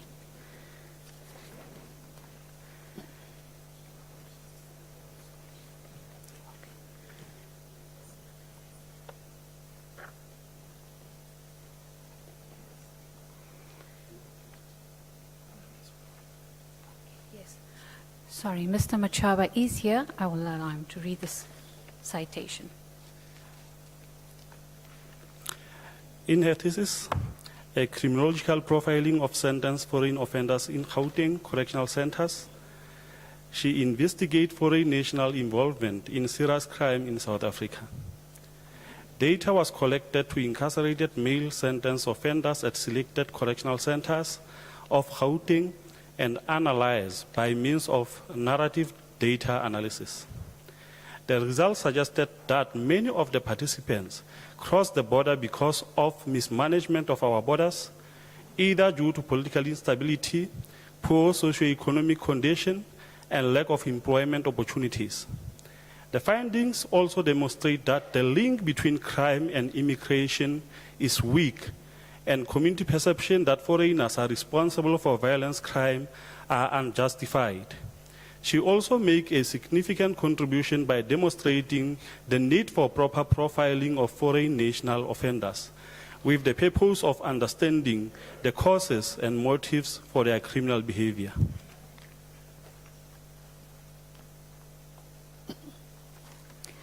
Mr. Chancellor, I have the honor to request you to confer on Moitsadi Zita the degree of Doctor of Laws. I confer the degree of Doctor of Laws on Moitsadi Zita. Well done, sister. Congratulations.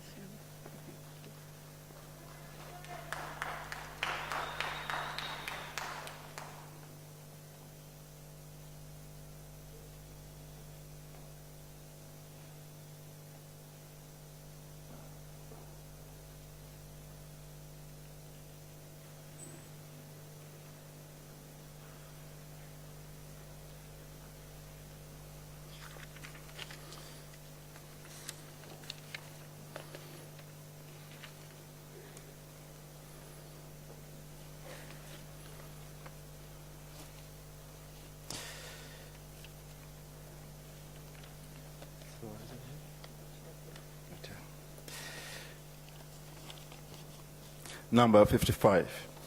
Mr. Chancellor, I have the honor to introduce to you Madise Teriro for the degree of Doctor of Philosophy. And I have the privilege to read a citation on behalf of her supervisor, who is not here. Is she here? Is he here?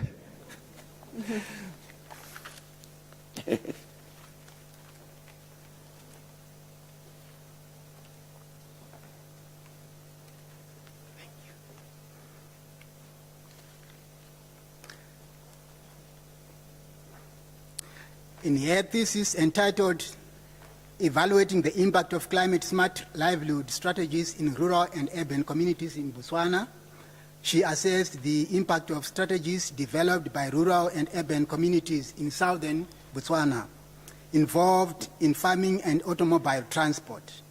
The study revealed that improvement in collaborations and relationships between rural and urban communities is required in order to develop strategies suitable for Botswana conditions and to deal successfully with the impact of climate change. She makes a valuable contribution to the body of knowledge in the field of climate-smart livelihood strategies in rural and urban communities, which could assist practitioners involved in climate-smart livelihood planning and strategy development.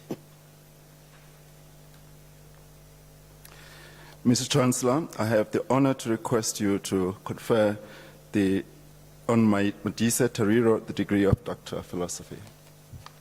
I confer the degree of Doctor of Philosophy on Madise Teriro.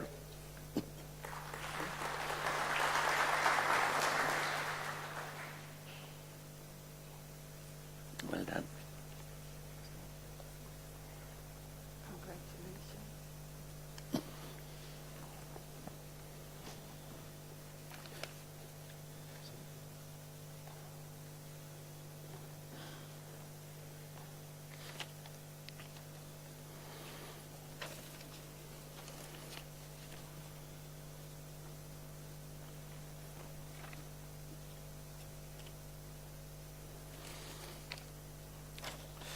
Mr. Chancellor, I have the honor to introduce to you Kenneth Manuel for the degree of Doctor of Philosophy.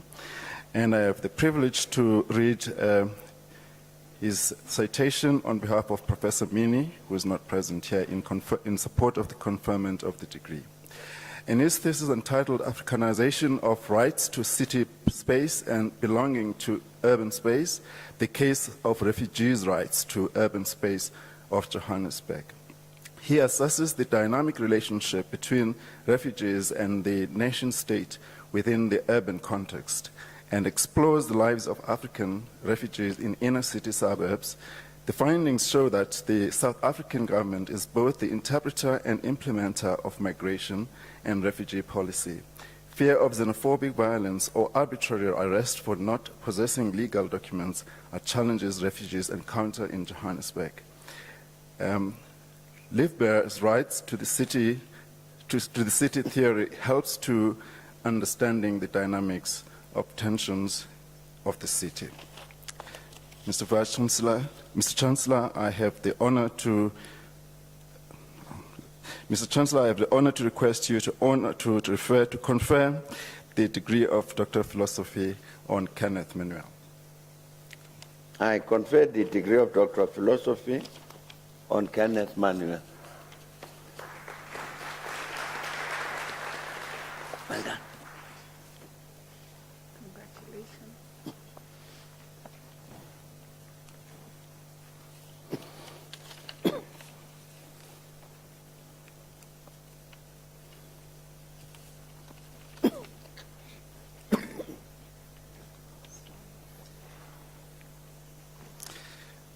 Number 63. Mr. Chancellor, I have the honor to introduce to you Kangwelo Desmond Musetso for the degree of Doctor of Philosophy. I request your supervisor, Professor Chitakira, to read the citation in support of the conferment of the degree.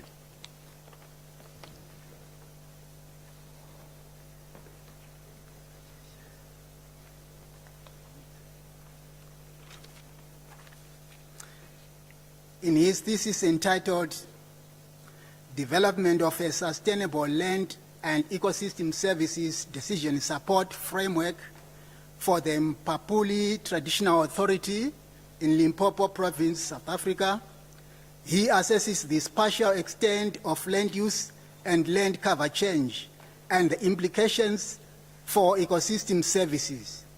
He argues that ecosystem services are fast disintegrating as a result of unsustainable land use regulatory practices and suggests a land use management framework for the Mpapuli Traditional Authority and possibly traditional authorities in South Africa.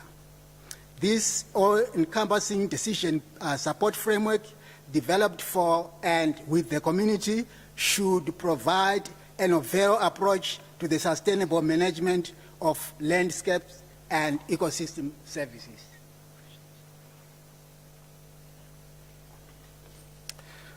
Mr. Chancellor, I have the honor to request you to confer on Kangelo Desmond Musetso the degree of Doctor of Philosophy. I confer the degree of Doctor of Philosophy on Kangelo Desmond Musetso. No, I'm sitting in the podium. Well done, Doctor.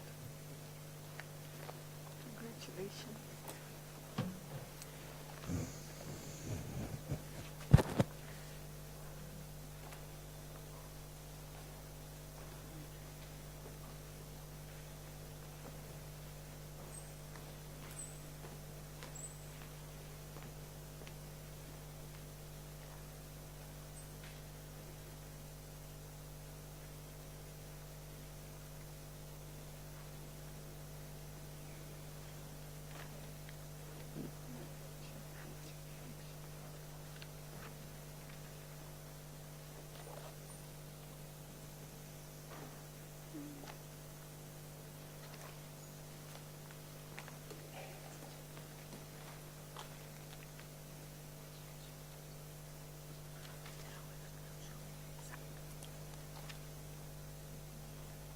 Number 321. Mr. Chancellor, I have the honor to introduce to you Sisana Susan Faguze for the degree of Doctor of Philosophy. I shall now request her supervisor, Professor M.W. Mdawe, to read the citation in support of the conferment of the degree. In the absence of the supervisor, Mr. Chancellor, I shall read the citation in support of the conferment of the degree. In her thesis entitled Provisioning of Support to School-Going Teenagers Placed in Foster Care, a Multidimensional Wellness Perspective, Sisana Susan Faguze thoroughly explores provisioning of support to school-going teenagers in foster care. She uses a mixed method approach to gather data from carers, coordinators, parents, documents, classroom observation, and support outside the classrooms, and then employs a multidimensional wellness lens to analyze the data. She manages to identify and explain factors that hinder the provisioning of needed support to school-going teenagers in foster care and proposes a comprehensive support program. The study makes a valuable contribution towards the provisioning of support to school-going teenagers in foster care. Mr. Chancellor, I have the honor to request you to confer on Sisana Susan Faguze the degree of Doctor of Philosophy. I confer the degree of Doctor of Philosophy on Sisana Susan Faguze.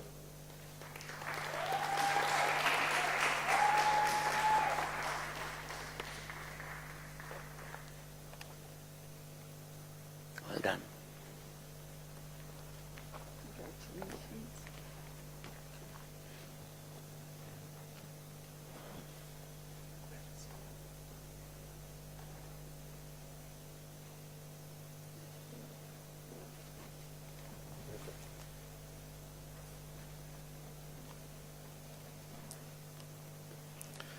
325.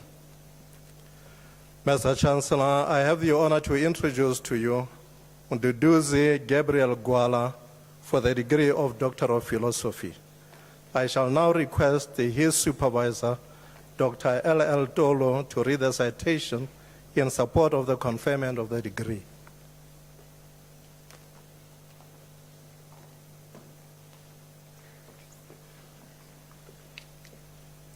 In his thesis entitled The Role of School Leadership in Transforming Township and Rural Schools, he investigates the importance of distributive school leadership towards transforming township and rural schools in Gauteng.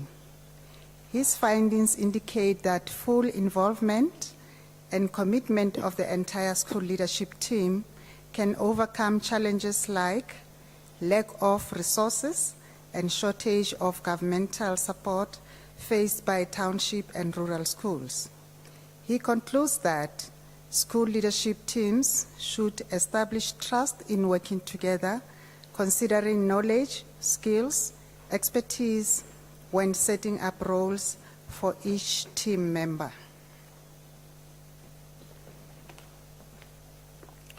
Mr. Chancellor, I have the honor to request you to confer on Mduduzi Gabriel Gwala the degree of Doctor of Philosophy. I confer the degree of Doctor of Philosophy on Mduduzi Gabriel Gwala. Well done. Congratulations.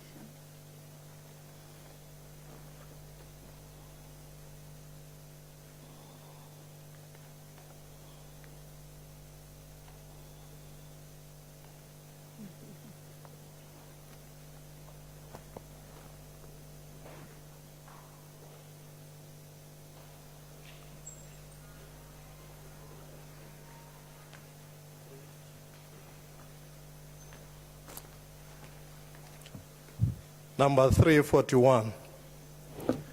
Mr. Chancellor, I have the honor to introduce to you Adineo Ontoro Kedo for the degree of Doctor of Philosophy.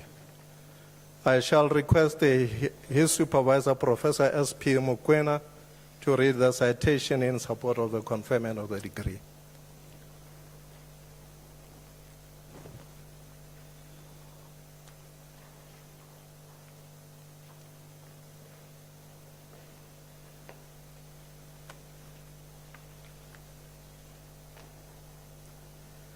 In his study entitled Exploring Effects of Principal Instructional Leadership Roles on the School Improvement Program in Secondary Schools in Ethiopia, he focuses on the extent to which secondary school principals are practicing instructional leadership roles and the effect that this practice has on the School Improvement Program currently taking place in secondary schools in Ethiopia. The findings show that the key dimensions of instructional leadership and its constituents are the building blocks of instructional leadership roles of principals in secondary schools in Ethiopia. The study further reveals that principals are apt at setting definite goals, developing clear vision, and defining a mission and values to establish a common sense of direction and purpose for major stakeholders of the schools. The study provides guidance on how to redress educational problems that may hinder the role in terms of both realizing the quality of education and enhancing learners' academic achievement, which are ultimate goals behind instructional leadership, effectiveness and efficiency, and school improvement program implementation. Mr. Chancellor, I have the honor to request you to confer on Adineo Ontoro Kedo the degree of Doctor of Philosophy. I confer the degree of Doctor of Philosophy on Adineo Ontoro Kedo. Well done.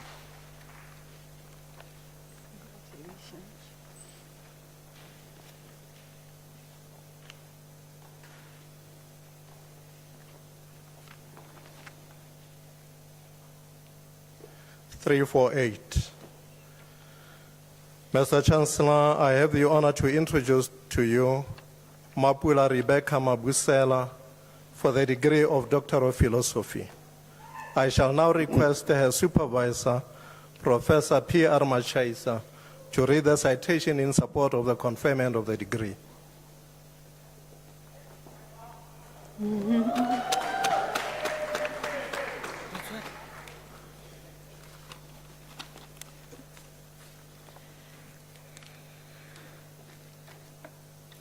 In her thesis entitled Female Principals' Experiences of Teacher Attrition in Gauteng Province, Mapula Rebecca Mabusela found that teacher attrition impacts negatively on teaching and learning and affects the morale of remaining teachers, including learner performance and discipline. Transformational leadership and ethics of care theories underpinning this qualitative study positioned within the constructivist paradigm. Data were collected through interviews, documents, and observations. Qualitative content analysis was employed to analyze data.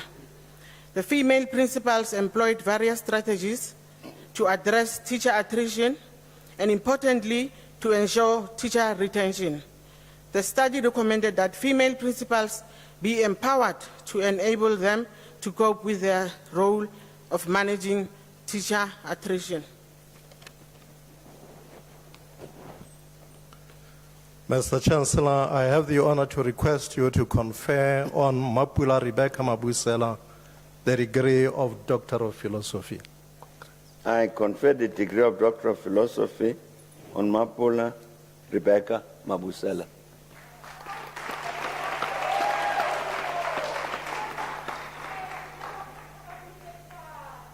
Well done. Congratulations.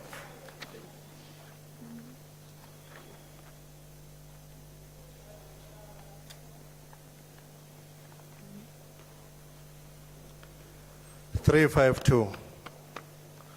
Mr. Chancellor, I have the honor to introduce to you Kudakwashe Mamutse for the degree of Doctor of Philosophy. I shall now request his supervisor, Professor V.T. Zengela, to read the citation in support of the conferment of the degree.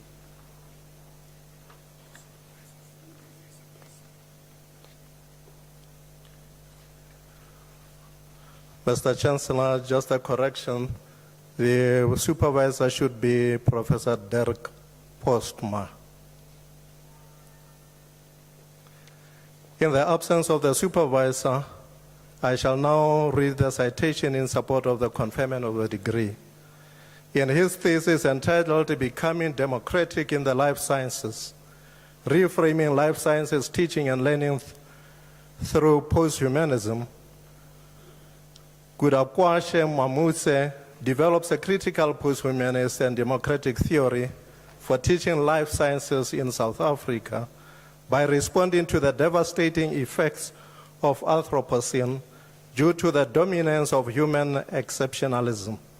While critical posthumanism decenters the human, democratic theory investigates how humans could participate on an equal footing with the living and non-living humans to promote an ethically sustainable coexistence.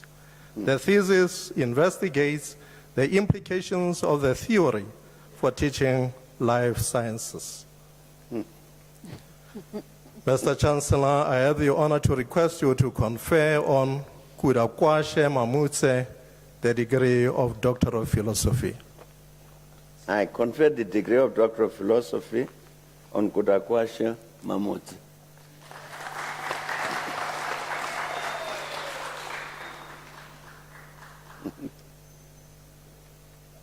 Well done. Congratulations.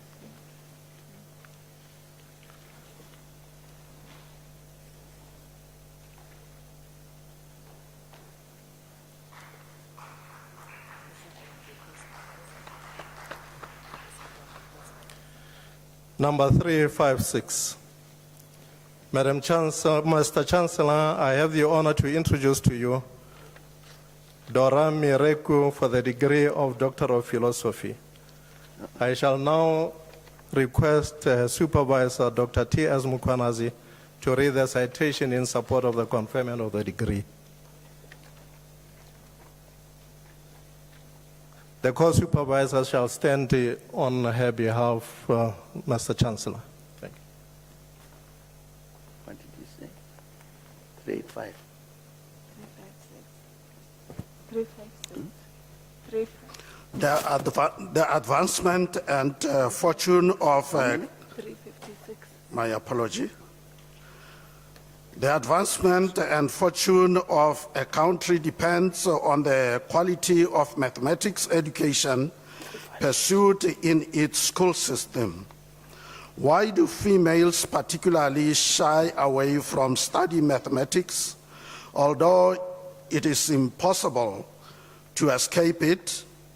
In her thesis entitled Factors That Hamper the Acquisition of Mathematics Knowledge by Females in Ghanaian Tertiary Institutions, she explores the plausible factors of young women's inability to pursue the study of mathematics beyond high school.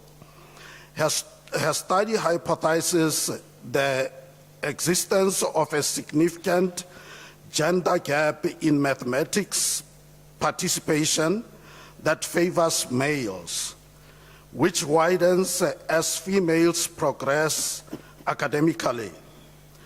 She makes a valuable contribution to the body of knowledge in the field of mathematics development among female students by investigating the factors from the African context. Lack of political will makes the implementation of Western findings in Africa problematic. Her findings constitute an original and valuable contribution to mathematics development among female students in Ghana in particular and Africa as a whole.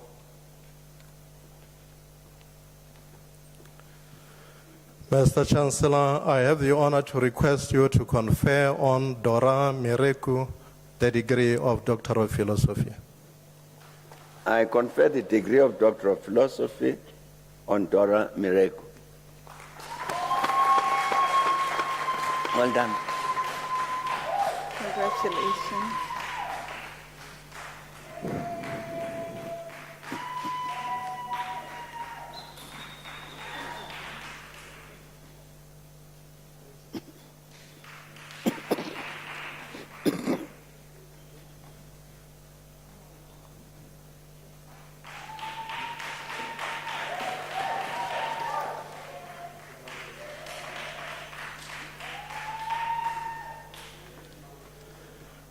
Number 364. Mr. Chancellor, I have the honor to introduce to you Kapamwe Moelwa for the degree of Doctor of Philosophy. I shall now request his supervisor, Professor L.D.M. Lebelwane, to read the citation in support of the conferment of the degree.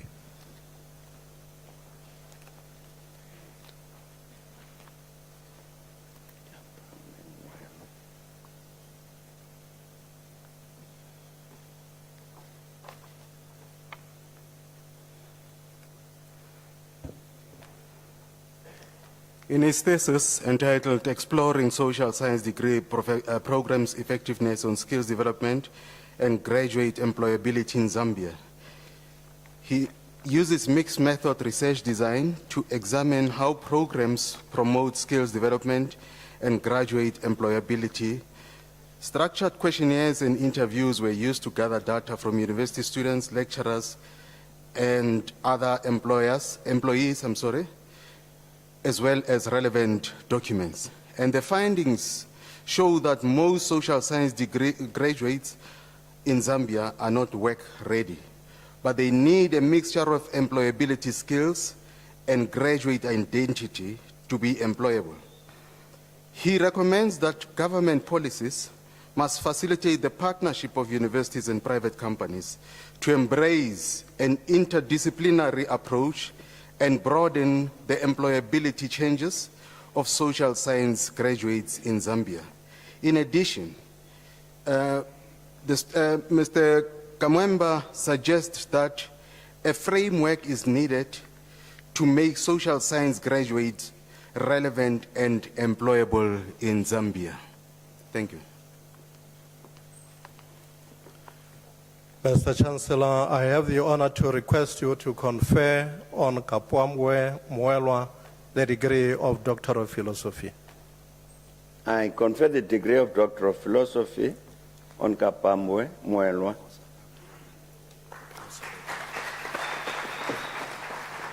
Well done. Sorry, Prof. A.S. Mawela was the co-supervisor and my mentee. I'm sorry about that.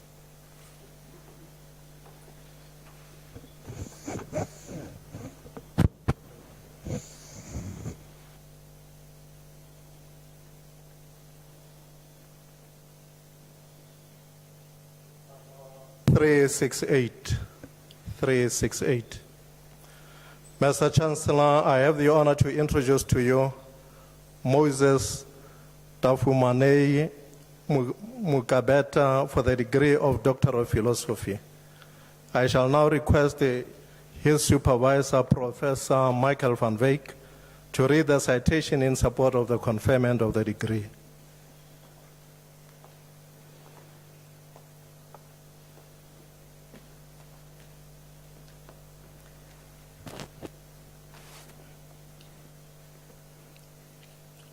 Moses Mukabeta, in his thesis entitled Action Research Training as a Professional Development Strategy in Primary Schools, a case of Bikita district in Zimbabwe.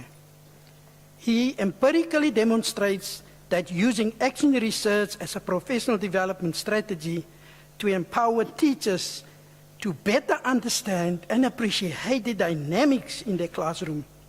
He makes a valuable contribution to the body of knowledge in the field of teacher education by preparing an action research continuous professional development framework for primary school teachers.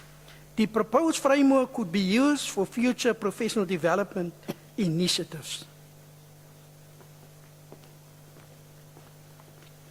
Mr. Chancellor, I have the honor to request you to confer on Moses Tafumanei Mukabeta the degree of Doctor of Philosophy. I confer the degree of Doctor of Philosophy on Moses Tafumanei Mukabeta.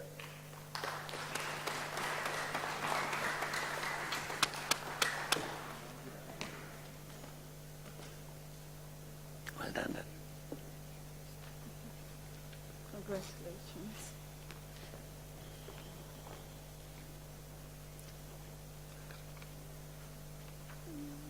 Number 372.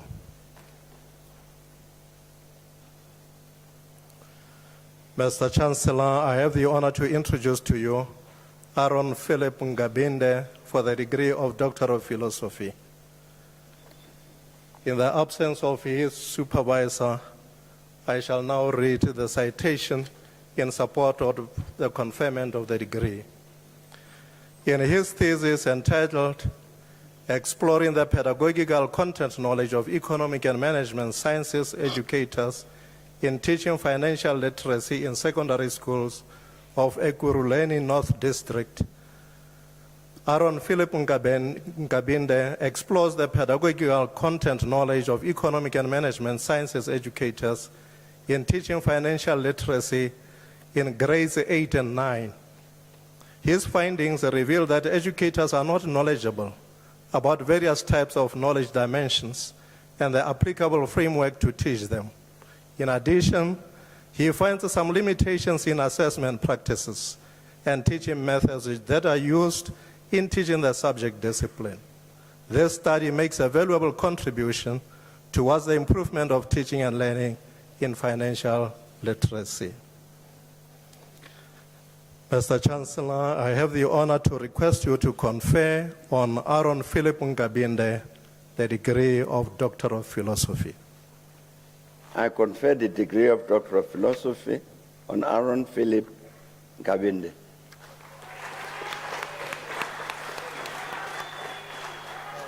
Well done, Dad. Well done. Congratulations.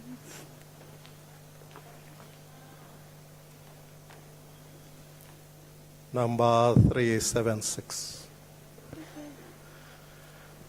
Mr. Chancellor, I have the honor to introduce to you Wabona Enoch Ntebolang for the degree of Doctor of Philosophy. I shall now request his supervisor, Professor V.P. Mahlangu, to read the citation in support of the conferment of the degree.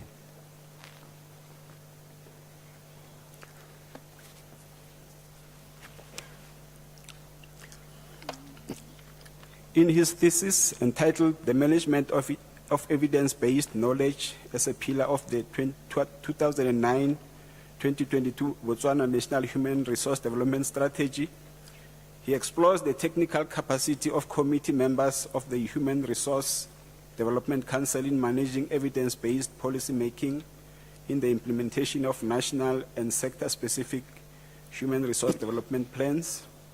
He proposes strategic interventions to sustain evidence-based policies in Botswana, skills development for both researchers and policymakers, participation of policymakers in the research process, and provision of incentive schemes. He makes a valuable contribution to the body of knowledge in the management of evidence-based knowledge and implementation science in the context of Botswana. Mr. Chancellor, I have the honor to request you to confer on Wabona Enoch Ntebolang the degree of Doctor of Philosophy. I confer the degree of Doctor of Philosophy on Wabona Enoch Ntebolang. Well done, Daddy.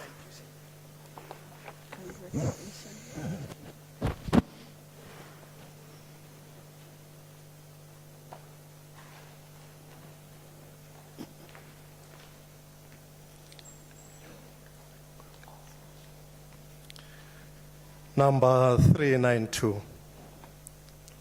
Mr. Chancellor, I have the honor to introduce to you Walter Tekelo Setlapelo for the degree of Doctor of Philosophy. I shall now request his supervisor, Professor L.R. Johnson, to read the citation in support of the conferment of the degree.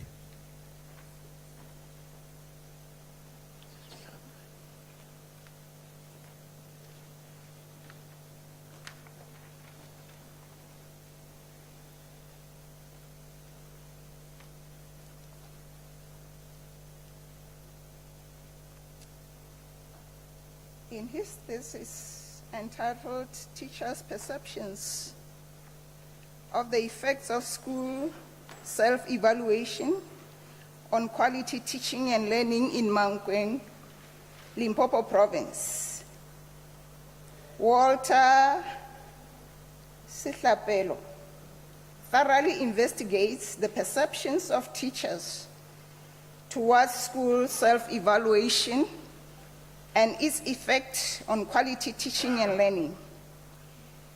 The study uses a mixed method design and multiple case studies of 7 schools. The results reveal that principals, as custodians of schools and teachers mandated to drive the school's self-evaluation process, lack professional self-evaluation, rendering its efficient implementation a challenge. He makes a significant contribution in designing a training module that can capacitate school self-evaluation professionals.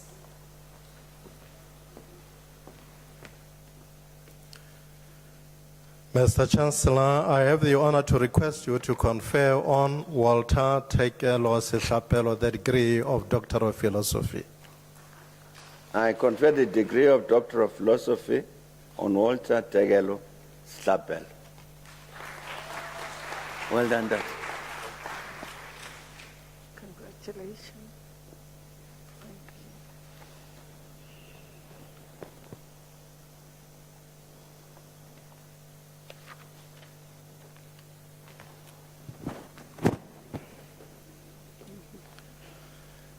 Number 404.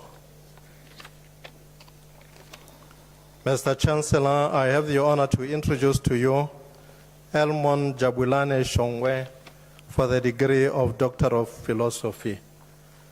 The supervisor was Professor S.A. Kotsie, and it is now my privilege to read the citation in support of the conferment of the degree.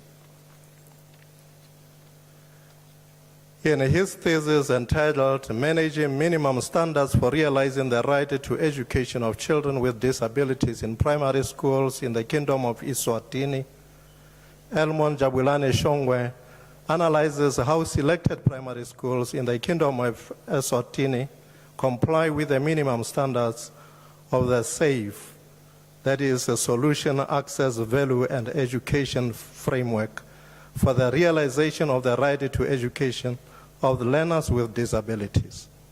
To improve compliance and thus the realization of the right to education of learners with disabilities, he develops a minimum standard management framework for selected schools. Mr. Chancellor, it is now my privilege I have the honor to request you to confer on Elmon Jabulane Shongwe the degree of Doctor of Philosophy. I confer the degree of Doctor of Philosophy on Elmon Jabulane Shongwe.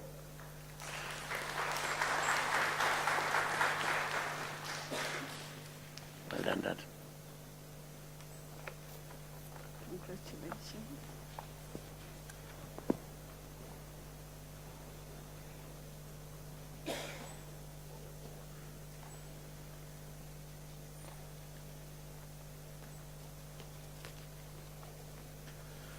Number 412. Mr. Chancellor, I have the honor to introduce to you Tavonga Tawanda for the degree of Doctor of Philosophy. I shall now request his supervisor, Professor A.V. Mudau, to read the citation in support of the conferment of the degree.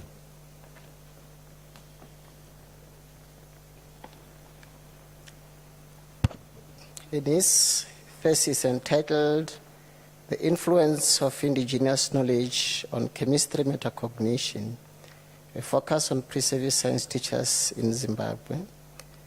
Tawanda Tavonga simplifies and contextualizes the teaching and learning of chemistry concepts for lifelong survival and problem-solving skills by exploring the influence of indigenous knowledge on chemistry metacognition. He finds that pre-service science teachers possess a vast amount of indigenous chemistry knowledge, which is effective in improving metacognition awareness and performance in chemistry after the intervention. The findings of the study suggest that indigenous knowledge positively influences chemistry metacognition.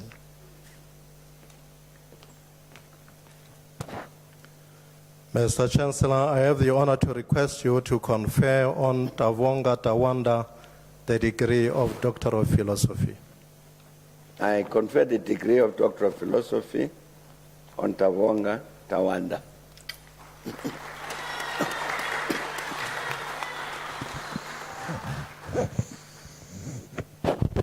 Well done. Congratulations.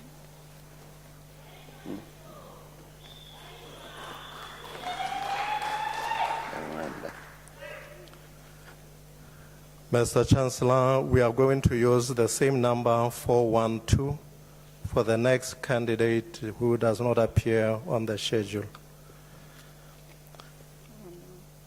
Mr. Chancellor, I have the honor to introduce to you Ndwandwen Togozo Dennis for the degree of Doctor of Philosophy. I shall now request his supervisor, Professor Veli Gaza, to read the citation in support of the conferment of the degree.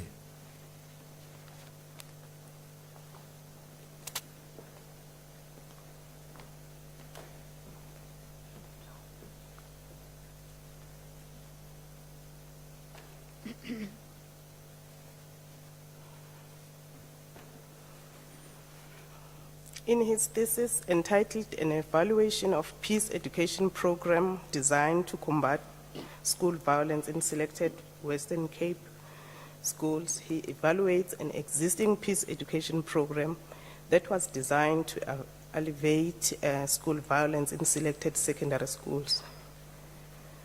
His findings indicate that this specific program was implemented with modest success outside of the formal curriculum. He recommends that various stakeholders, including the government and school management, should support and manage the implementation of peace education in schools by ensuring that it is integrated into the curriculum. His study makes a valuable contribution to the body of knowledge in the field of education by proposing a collaborative model for effective implementation of peace education in schools.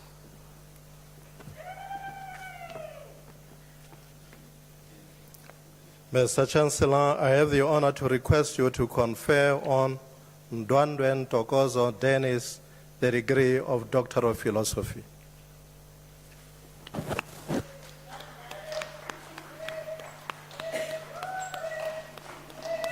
Give me that piece of paper. Thanks. I confer the degree of Doctor of Philosophy on Ndwandwe Tokozo Dennis.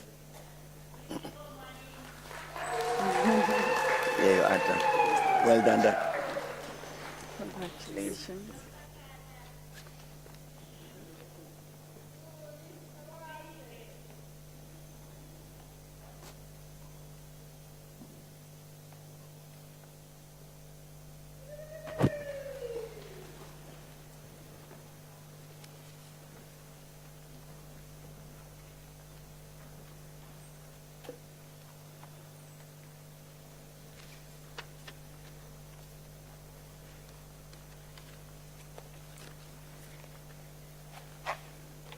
Mr. Chancellor, I have the honor to introduce to you Kwabena Abokwa Labi for the degree of Doctor of Philosophy. The candidate supervisor... What number is that? It's number 420. 420. The candidate supervisor is Professor M.L. van Schiers. It is now my honor to read the citation in support of the conferment of the degree. In his thesis entitled The Impact of Innovative Marketing on the Performance of Ghanaian Food Processing Small and Medium Enterprises, SMEs, he investigated the impact of innovative marketing on the performance of Ghanaian food processing SMEs. The research study was carried out in response to scholarly and managerial interest in the construction of innovative marketing as a novel competitive tool and its effects on performance in food processing SMEs. The study makes a valuable contribution towards innovative marketing in food processing SMEs in Ghana. Mr. Chancellor, I have the honor to request you to confer on Kwabena Abokwa Labi the degree of Doctor of Philosophy. I confer the degree of Doctor of Philosophy on Kwabena Abokwa Labi.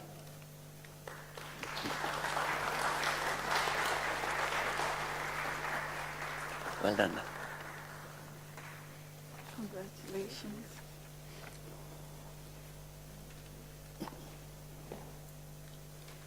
Number 424.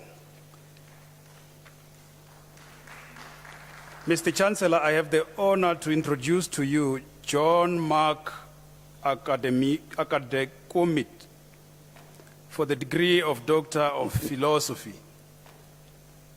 I request his supervisor, Professor B. Moyo, to read the citation in support of the conferment of the degree.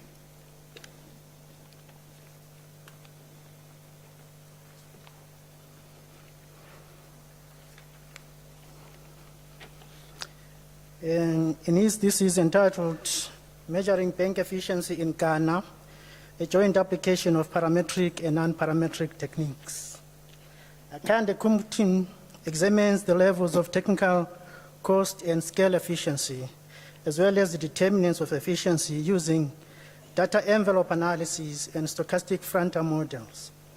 His study, which employed an unbalanced panel of 27 Ghanaian banks over the period 2007 to 2016, found that these two techniques neither rank nor identify best and worst practices banks consistently.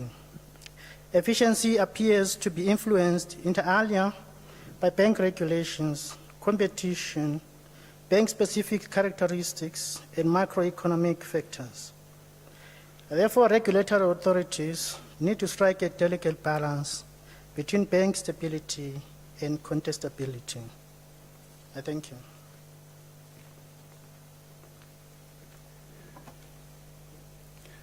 Mr. Chancellor, I have the honor to request you to confer on John Mark Akadekum Tim the degree of Doctor of Philosophy.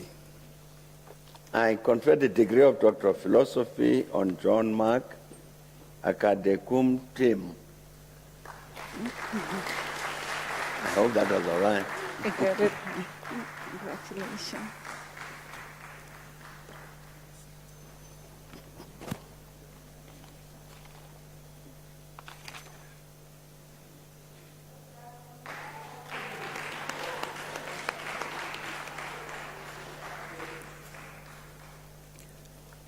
Number 428.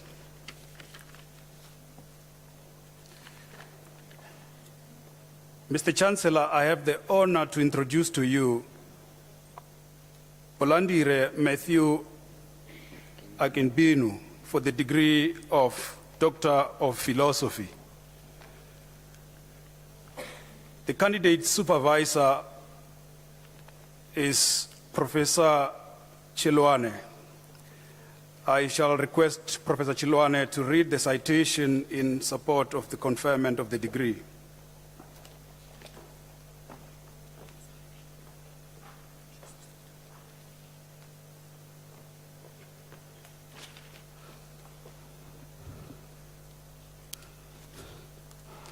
In his thesis entitled Entrepreneurship, the phenomenological study of the lived experiences of entrepreneurs, now turned entrepreneurs in South Africa, Akinbinu investigated what trigger entrepreneurs in an existing organization to transition into becoming entrepreneurs using the qualitative and quantitative research approach.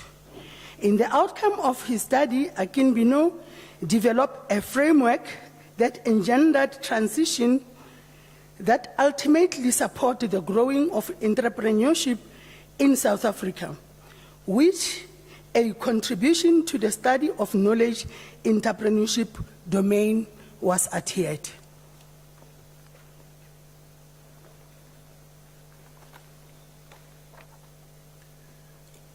Mr. Chancellor, I have the honor to request you to confer on Bolarinde Matthew Akibinu the degree of Doctor of Philosophy.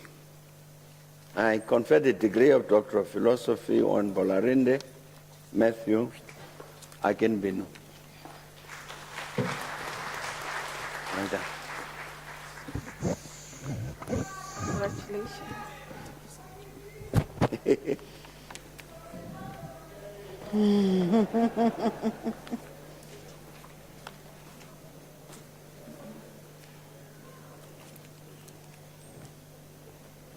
Number 432. Mr. Chancellor, I have the honor to introduce to you Ntwanano Jethro Godi for the degree of Doctor of Philosophy. The candidate supervisor is Professor Joseph Chisasa. I will invite Professor Chisasa to read the citation in support of the conferment of the degree.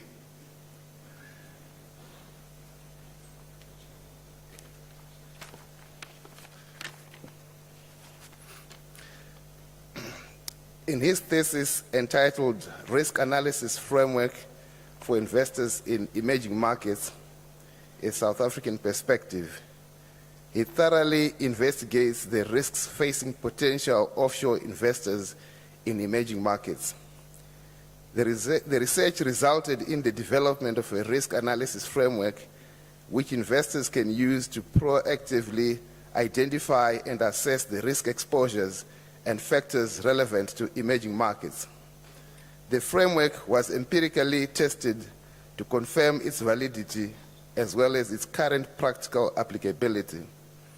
The study makes a valuable contribution towards sound risk-based investment decisions, especially in a time of modern-day uncertainties and economic volatility due to global environmental threats such as the COVID-19 pandemic and climate change.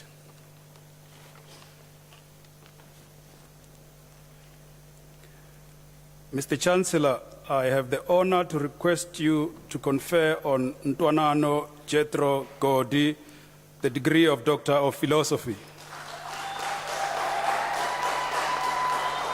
I confer the degree of Doctor of Philosophy on Ntwanano Jethro Godi.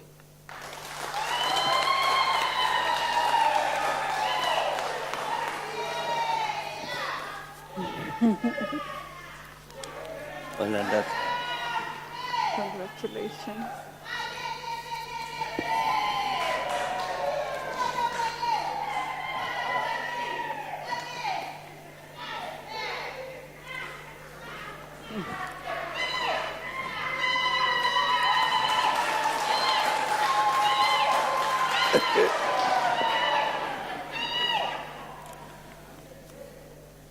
Mr. Chancellor, we will use the same line number 432 because the candidate is not on the schedule. Mr. Chancellor, I have the honor to introduce to you Ntabeleng Masegalo Mako for the degree of Doctor of Philosophy. The candidate supervisor is Professor F.W. Stroevig. I will now proceed and read the citation on behalf of the supervisor to support the conferment of the qualification. In her thesis entitled The Role of the JSE ALTX as a Platform to Create Sustainability and Growth for High Growth Potential SMMEs, she empirically demonstrates that the JSE ALTX may not be the most suitable platform to create sustainability and growth for high growth potential small and medium enterprises. Using a quantitative research approach and a theoretical framework, she investigates the relationships among variables. The results show that listed, delisted, and migrated companies derive limited benefits from being listed on the JSE ALTX.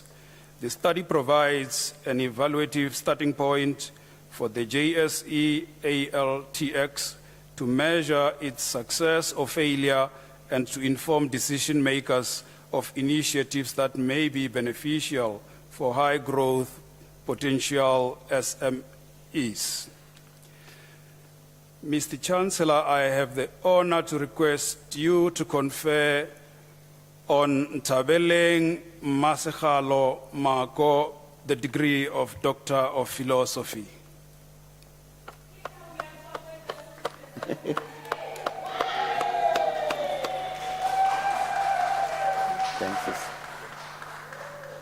I confer the degree of Doctor of Philosophy on Makon Chabeleng Maskal.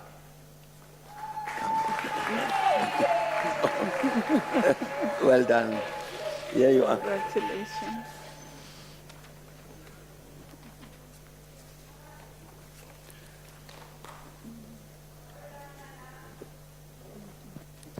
Let's have the head thing.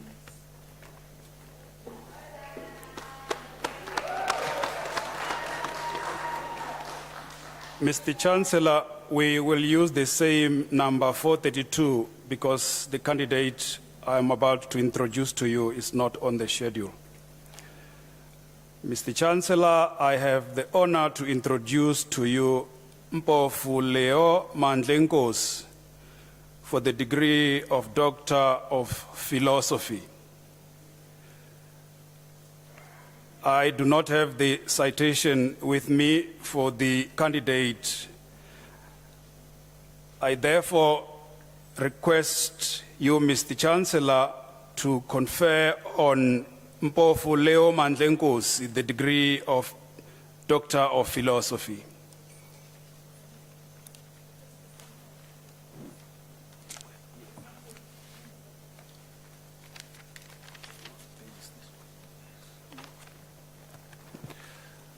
Mr. Chancellor, my apologies. There are 2 pages that are clipped together here. The other one has a citation. Let me read the citation on behalf of the supervisor. Professor Rick Beshola, oh, he's here. Please come through.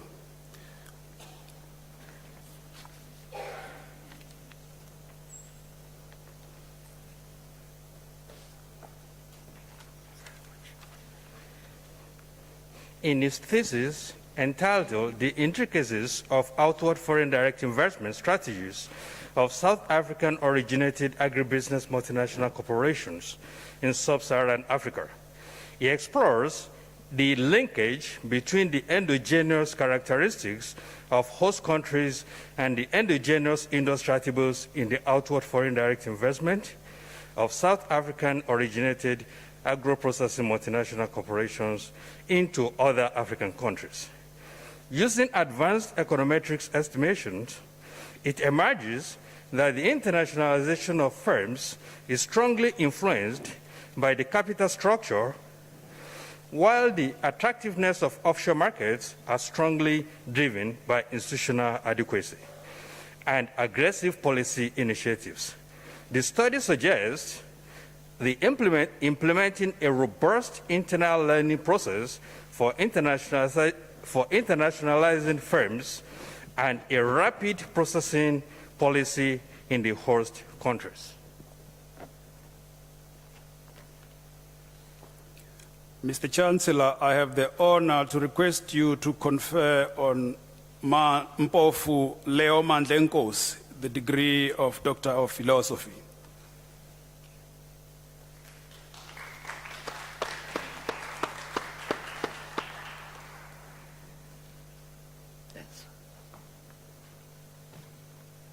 I confer the degree of Doctor of Philosophy on Mpofu Leo Mandlenkos. Well done. Congratulations.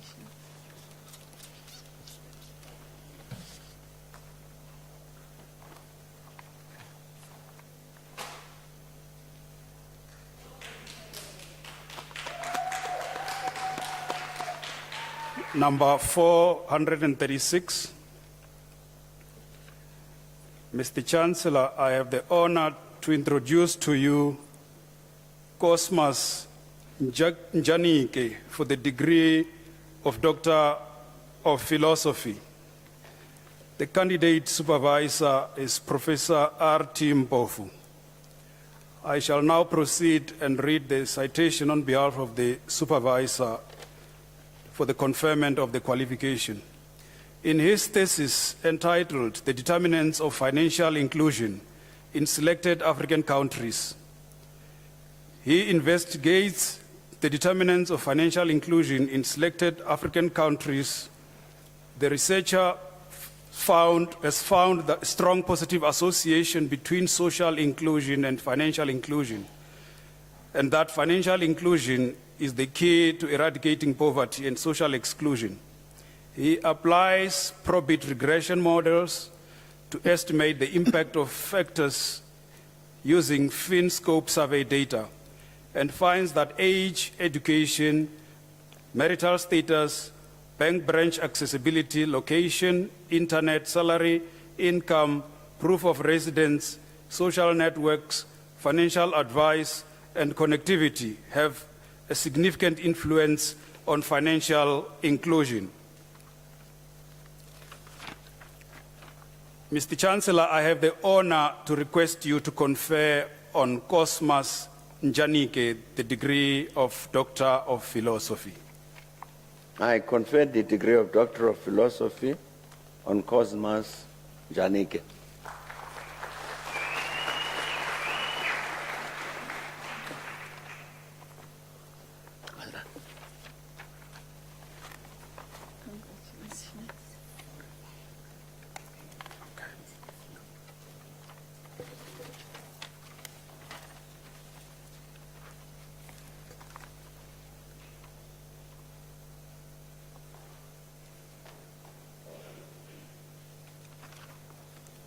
Number 452.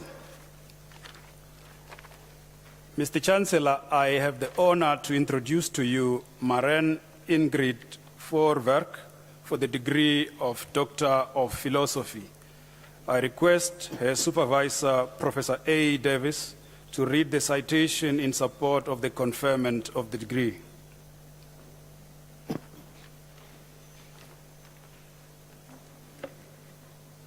Mr. Chancellor, at the wise age of 70,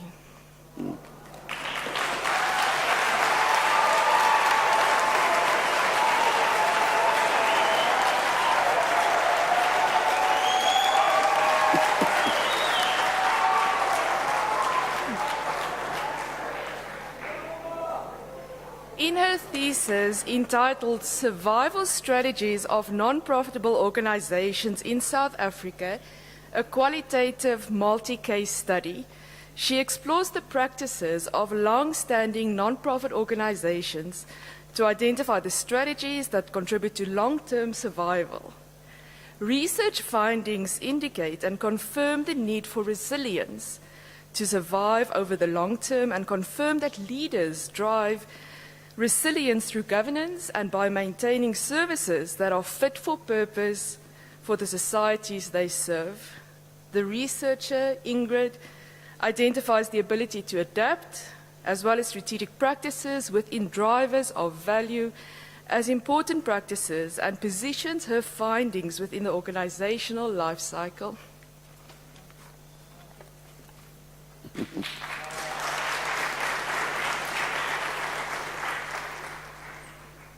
Mr. Chancellor, I have the honor to request you to confer on Maren Ingrid Voorwerk the degree of Doctor of Philosophy. I confer the degree of Doctor of Philosophy on Maren Ingrid Voorwerk. Well done. Very well done. Congratulations.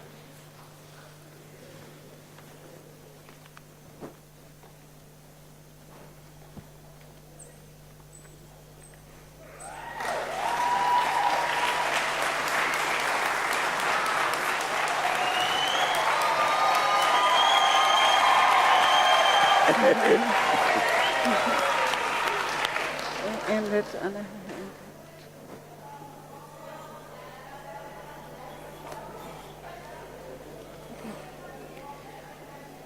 Mr. Chancellor, the following candidates received the degree of Master of Arts. Dube Eleanola Mflatelo.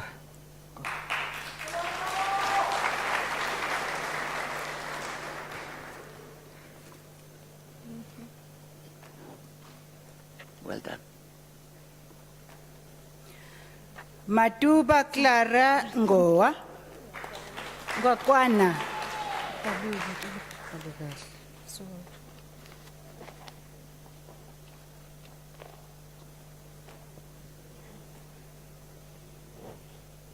Well done. Ndaba Thandiwe Patience.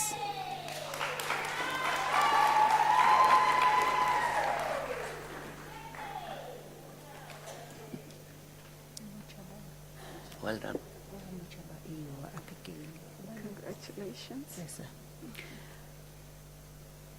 Muchabawiwa Abigail Sesa.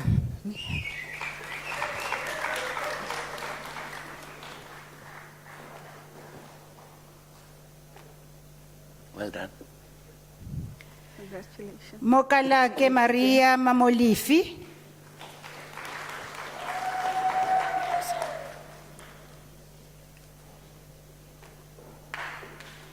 Well done. Nzombe Aquilina Mutsa.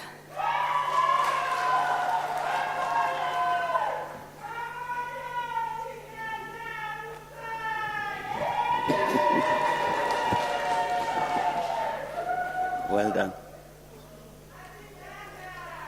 Shelembe Hlengiwe Precious.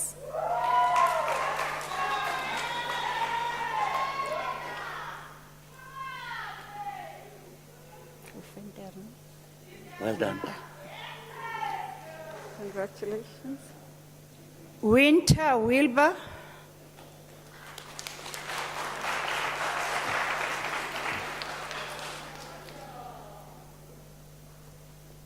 Well done. Congratulations. Steenkamp Zindi.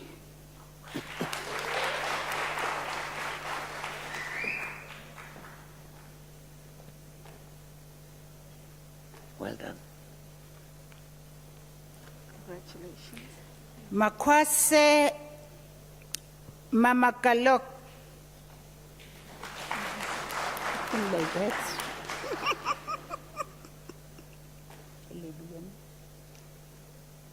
Well done. Congratulations. Lebia Maria Susiki.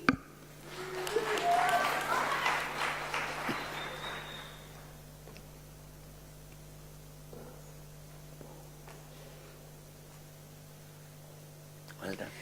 Ramala Tebucho Stephen. Congratulations.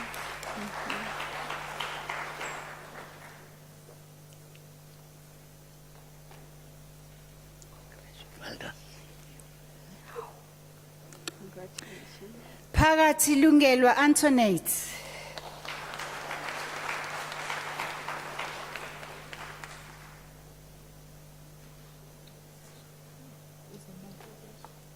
Well done. Ncube Zenzo.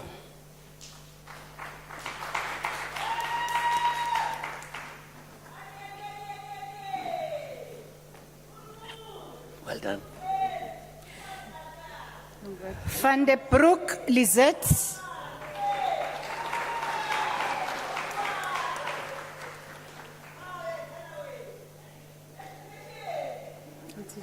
Well done. Okay. Golda Thomas. Congratulations.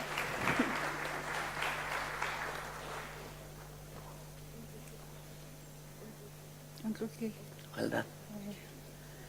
Congratulations. Simela Untluntlile.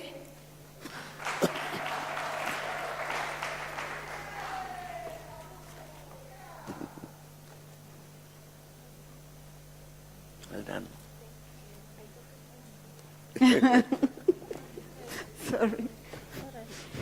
I think we can. Mr. Chancellor, the following candidate received a degree of public health, Pepe Sinesisa.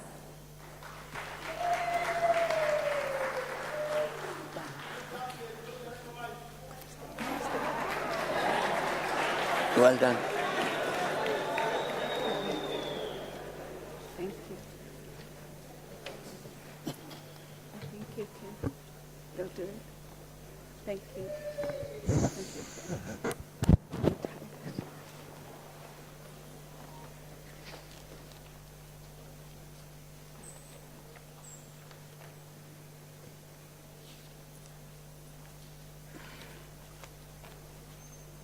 Mr. Chancellor, the following candidates received the degree of Master of Administration. Motsamai Mzwandile Wandile.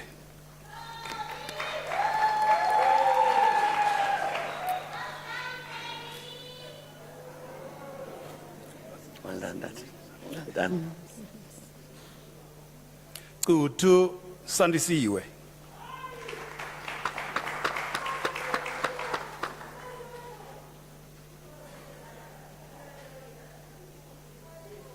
Well done.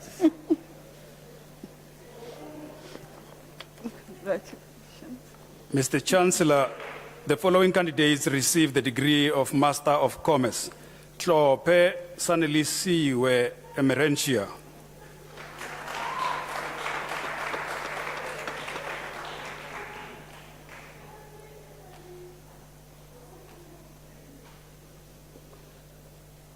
Well done.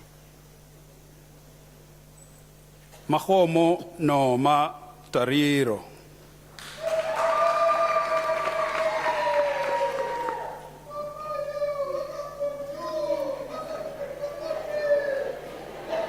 Well done.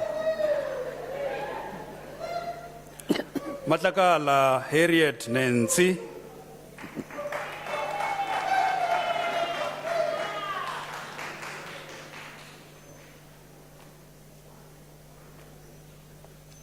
Well done. Mtungwa Nokutula Elizabeth.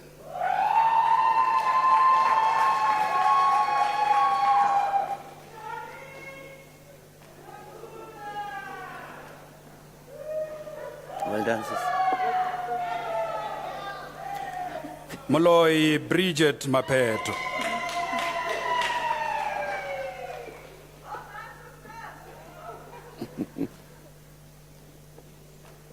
Well done. Komunala Abasei.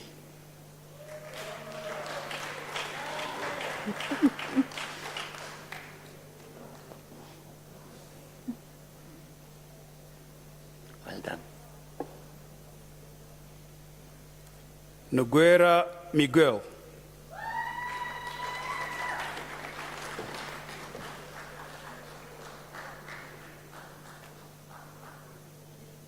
Well done. Ramakatsa Lisebo.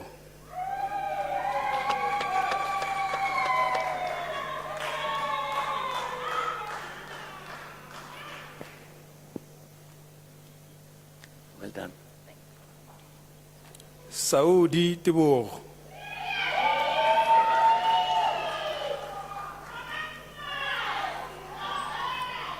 Well done.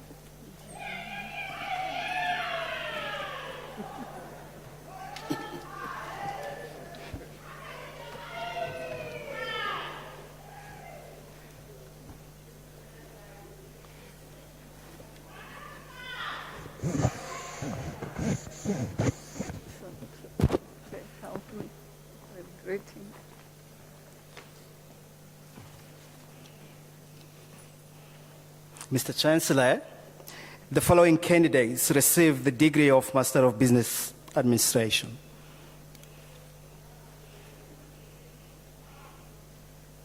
Bebe Clifford.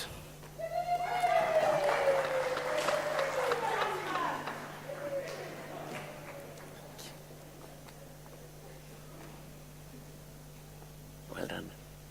Rapatsa Amelia Maite.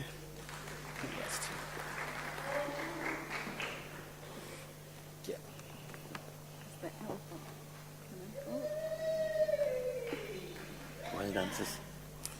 Siwele Patricia Libuchang.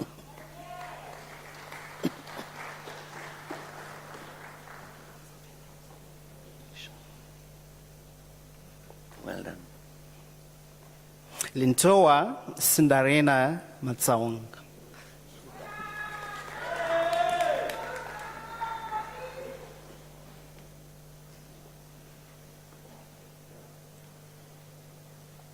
Well done.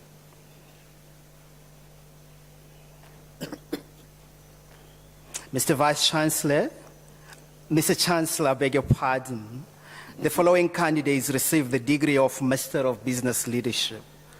Jack Tembile McDonald.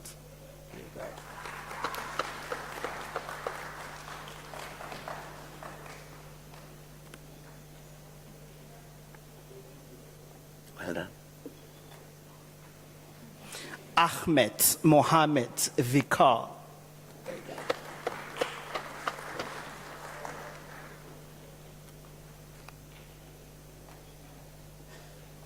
Well done.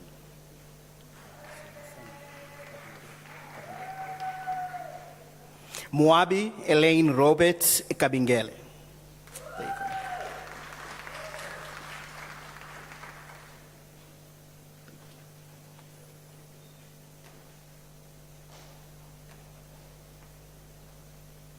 Mabaso Siabonga Tulani Israel.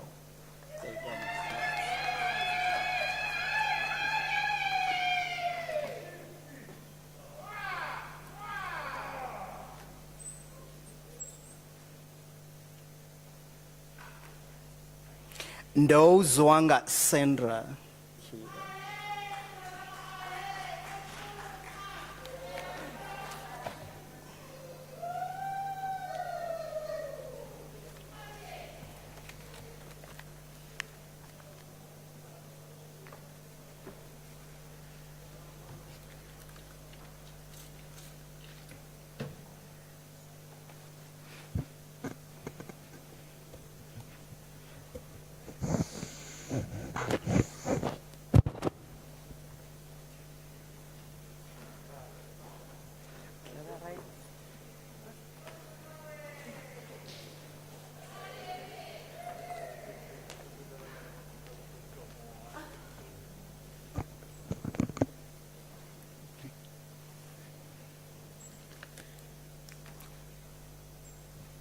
Mr. Chancellor, the following candidates received the degree of Master of Science. Chigwada Aubrey Dixon.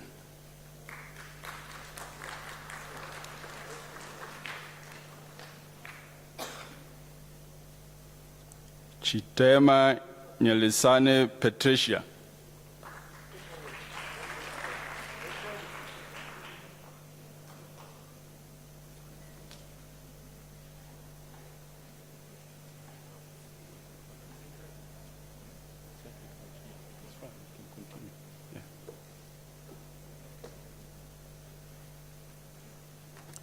Van Tonder Aleta Johanna.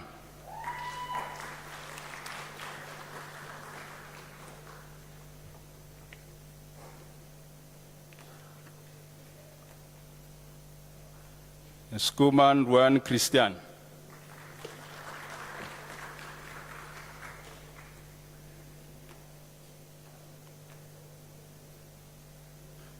Ntungeni Ndwambi.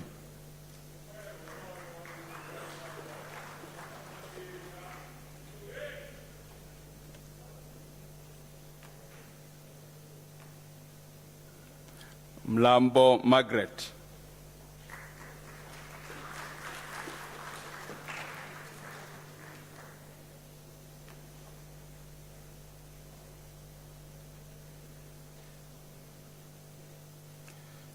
Mangena Kensani Shalin.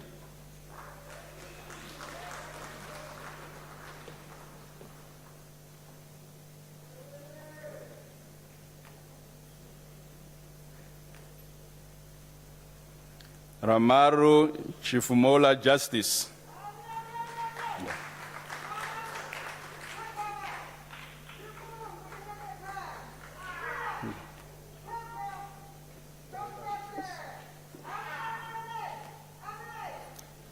Dauda Idris.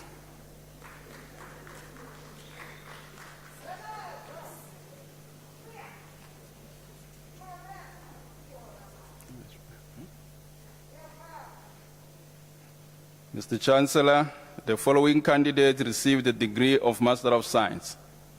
Strausner Astrid Angel.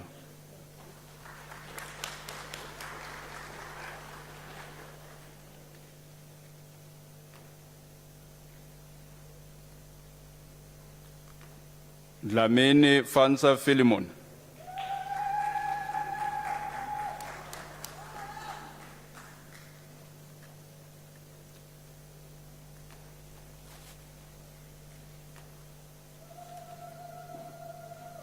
Luvono Jaulani Heavenson.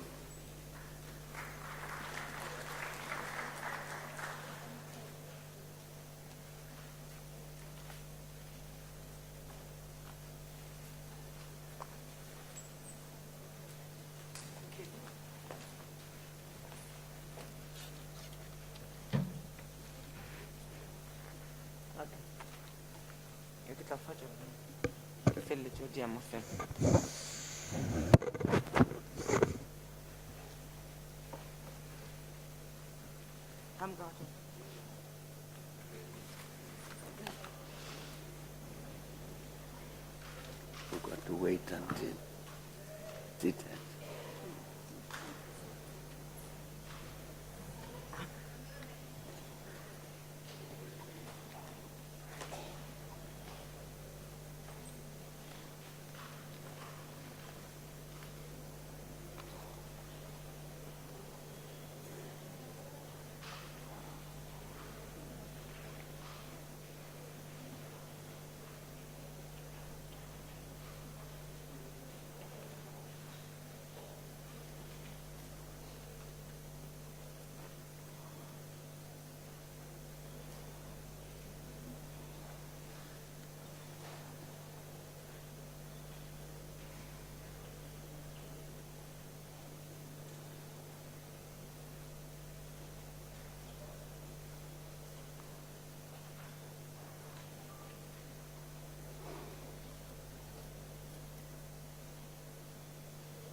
Thank you. Mr. Chancellor, I have the honor to request you to congratulate the graduates on receiving their degrees tonight. They were still waiting for.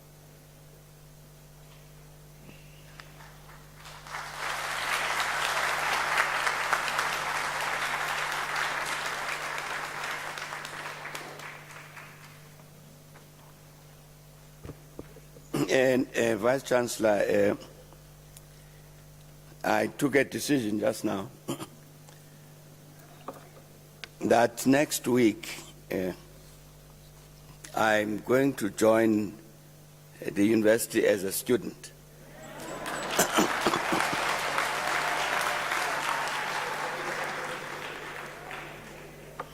And the reason for that, Vice Chancellor, is that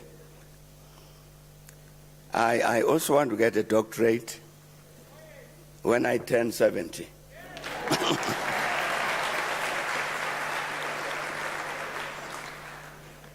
But Vice Chancellor, members of the Unisa executive and staff, the splendidly gowned academics who are sitting with us on stage and in the hall,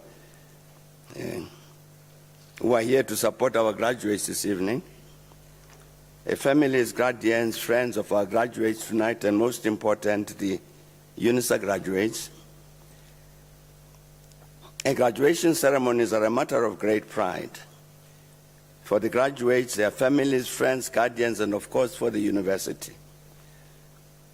There is something special about these ceremonies that has as much to do with the personal achievement of an important academic milestone and goal as it does with the ceremony itself. There is indeed a sense that this is one of those rare defining moments when a truly joyful celebration is merited. And the brightly colored robes of the academic procession, the red and black gowns and caps, and the differently designed hoods of the graduates, the symbols like the ceremonial mace and the formulaic ceremony and the capping ritual, acknowledge and lend legitimacy to the individual effort and the knowledge and skills that have been acquired over the period of study.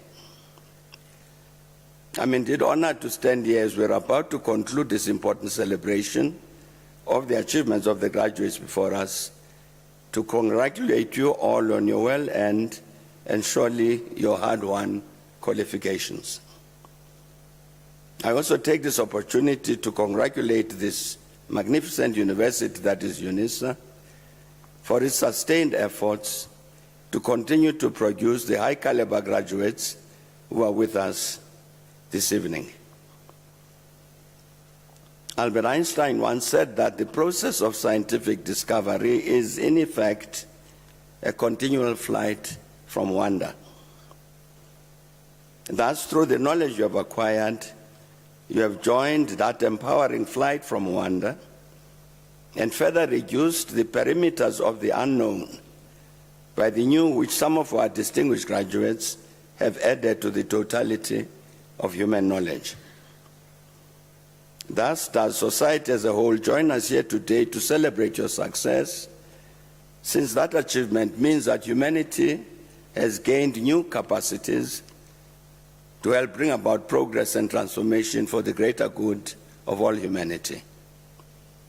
Your welcome success, doctors, masters, has also confirmed that through you, its graduates, the university continues to take seriously its responsibility to understand and appreciate the role that it needs to play in society. So, dear undergraduates, dear graduates, you have joined the ranks of the best and brightest in South Africa, our continent, and the world. And we, the spouses, the parents, the families, the academic management and other staff, and indeed our country, continent, and beyond, extend our sincere and proud congratulations to you, and together all of us say, very well done. And we hope that your success will foster in you the desire and confidence to say, I want more, and I can achieve more, empowered both to help create a better world as well as attain personal progress. And to the families, the friends, the guardians who stood by our graduates and supported them in their studies, we congratulate and thank you as well.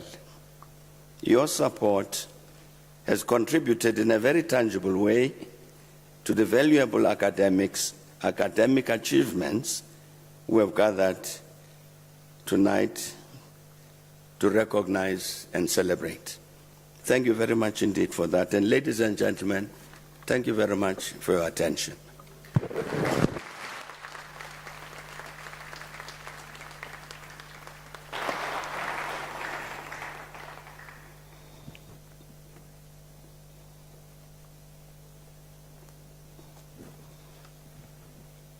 May I request another round of applause?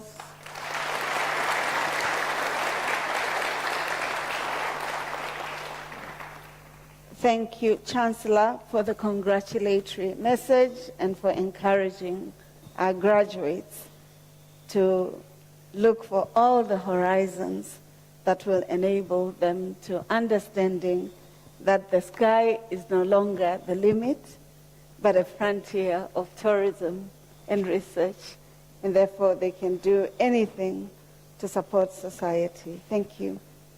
Ladies and gentlemen, now that you've graduated, you've become Unisa alumni, and you're now part of the illustrious circle of excellence. Your responsibility is now to contribute and help define tomorrow. There are many things you can do to shape the future in service of humanity, but also of ecology. You can become an e-tutor, a co-associate. You can publish or co-publish with your promoter or even by yourself in support of Unisa's production of knowledge. You can also continue with your lifelong journey that we've just witnessed today with a 70-year-old pursuing their doctoral studies.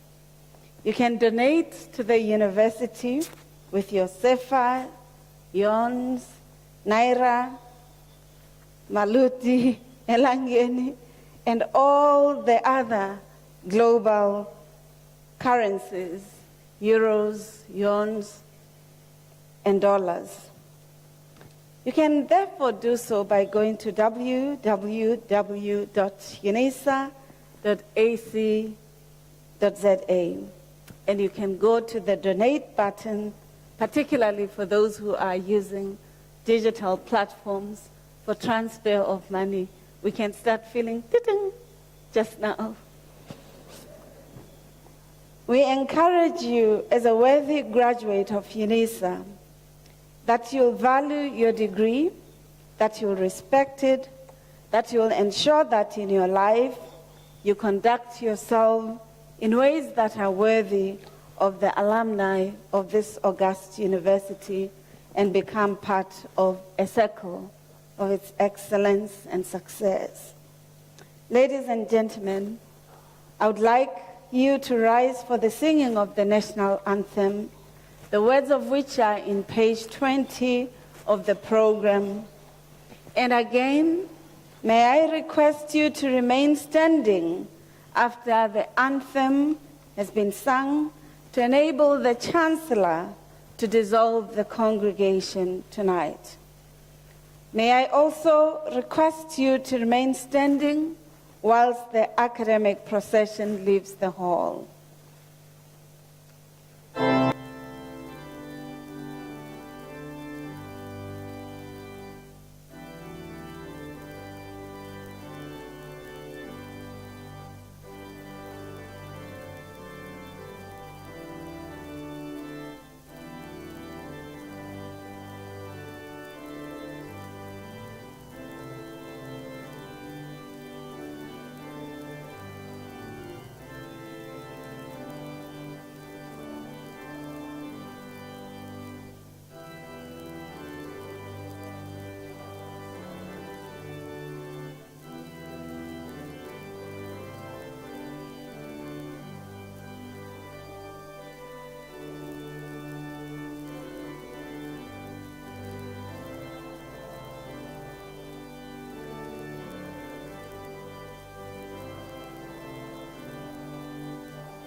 Mr. Chancellor, my final request to you is to dissolve the congregation.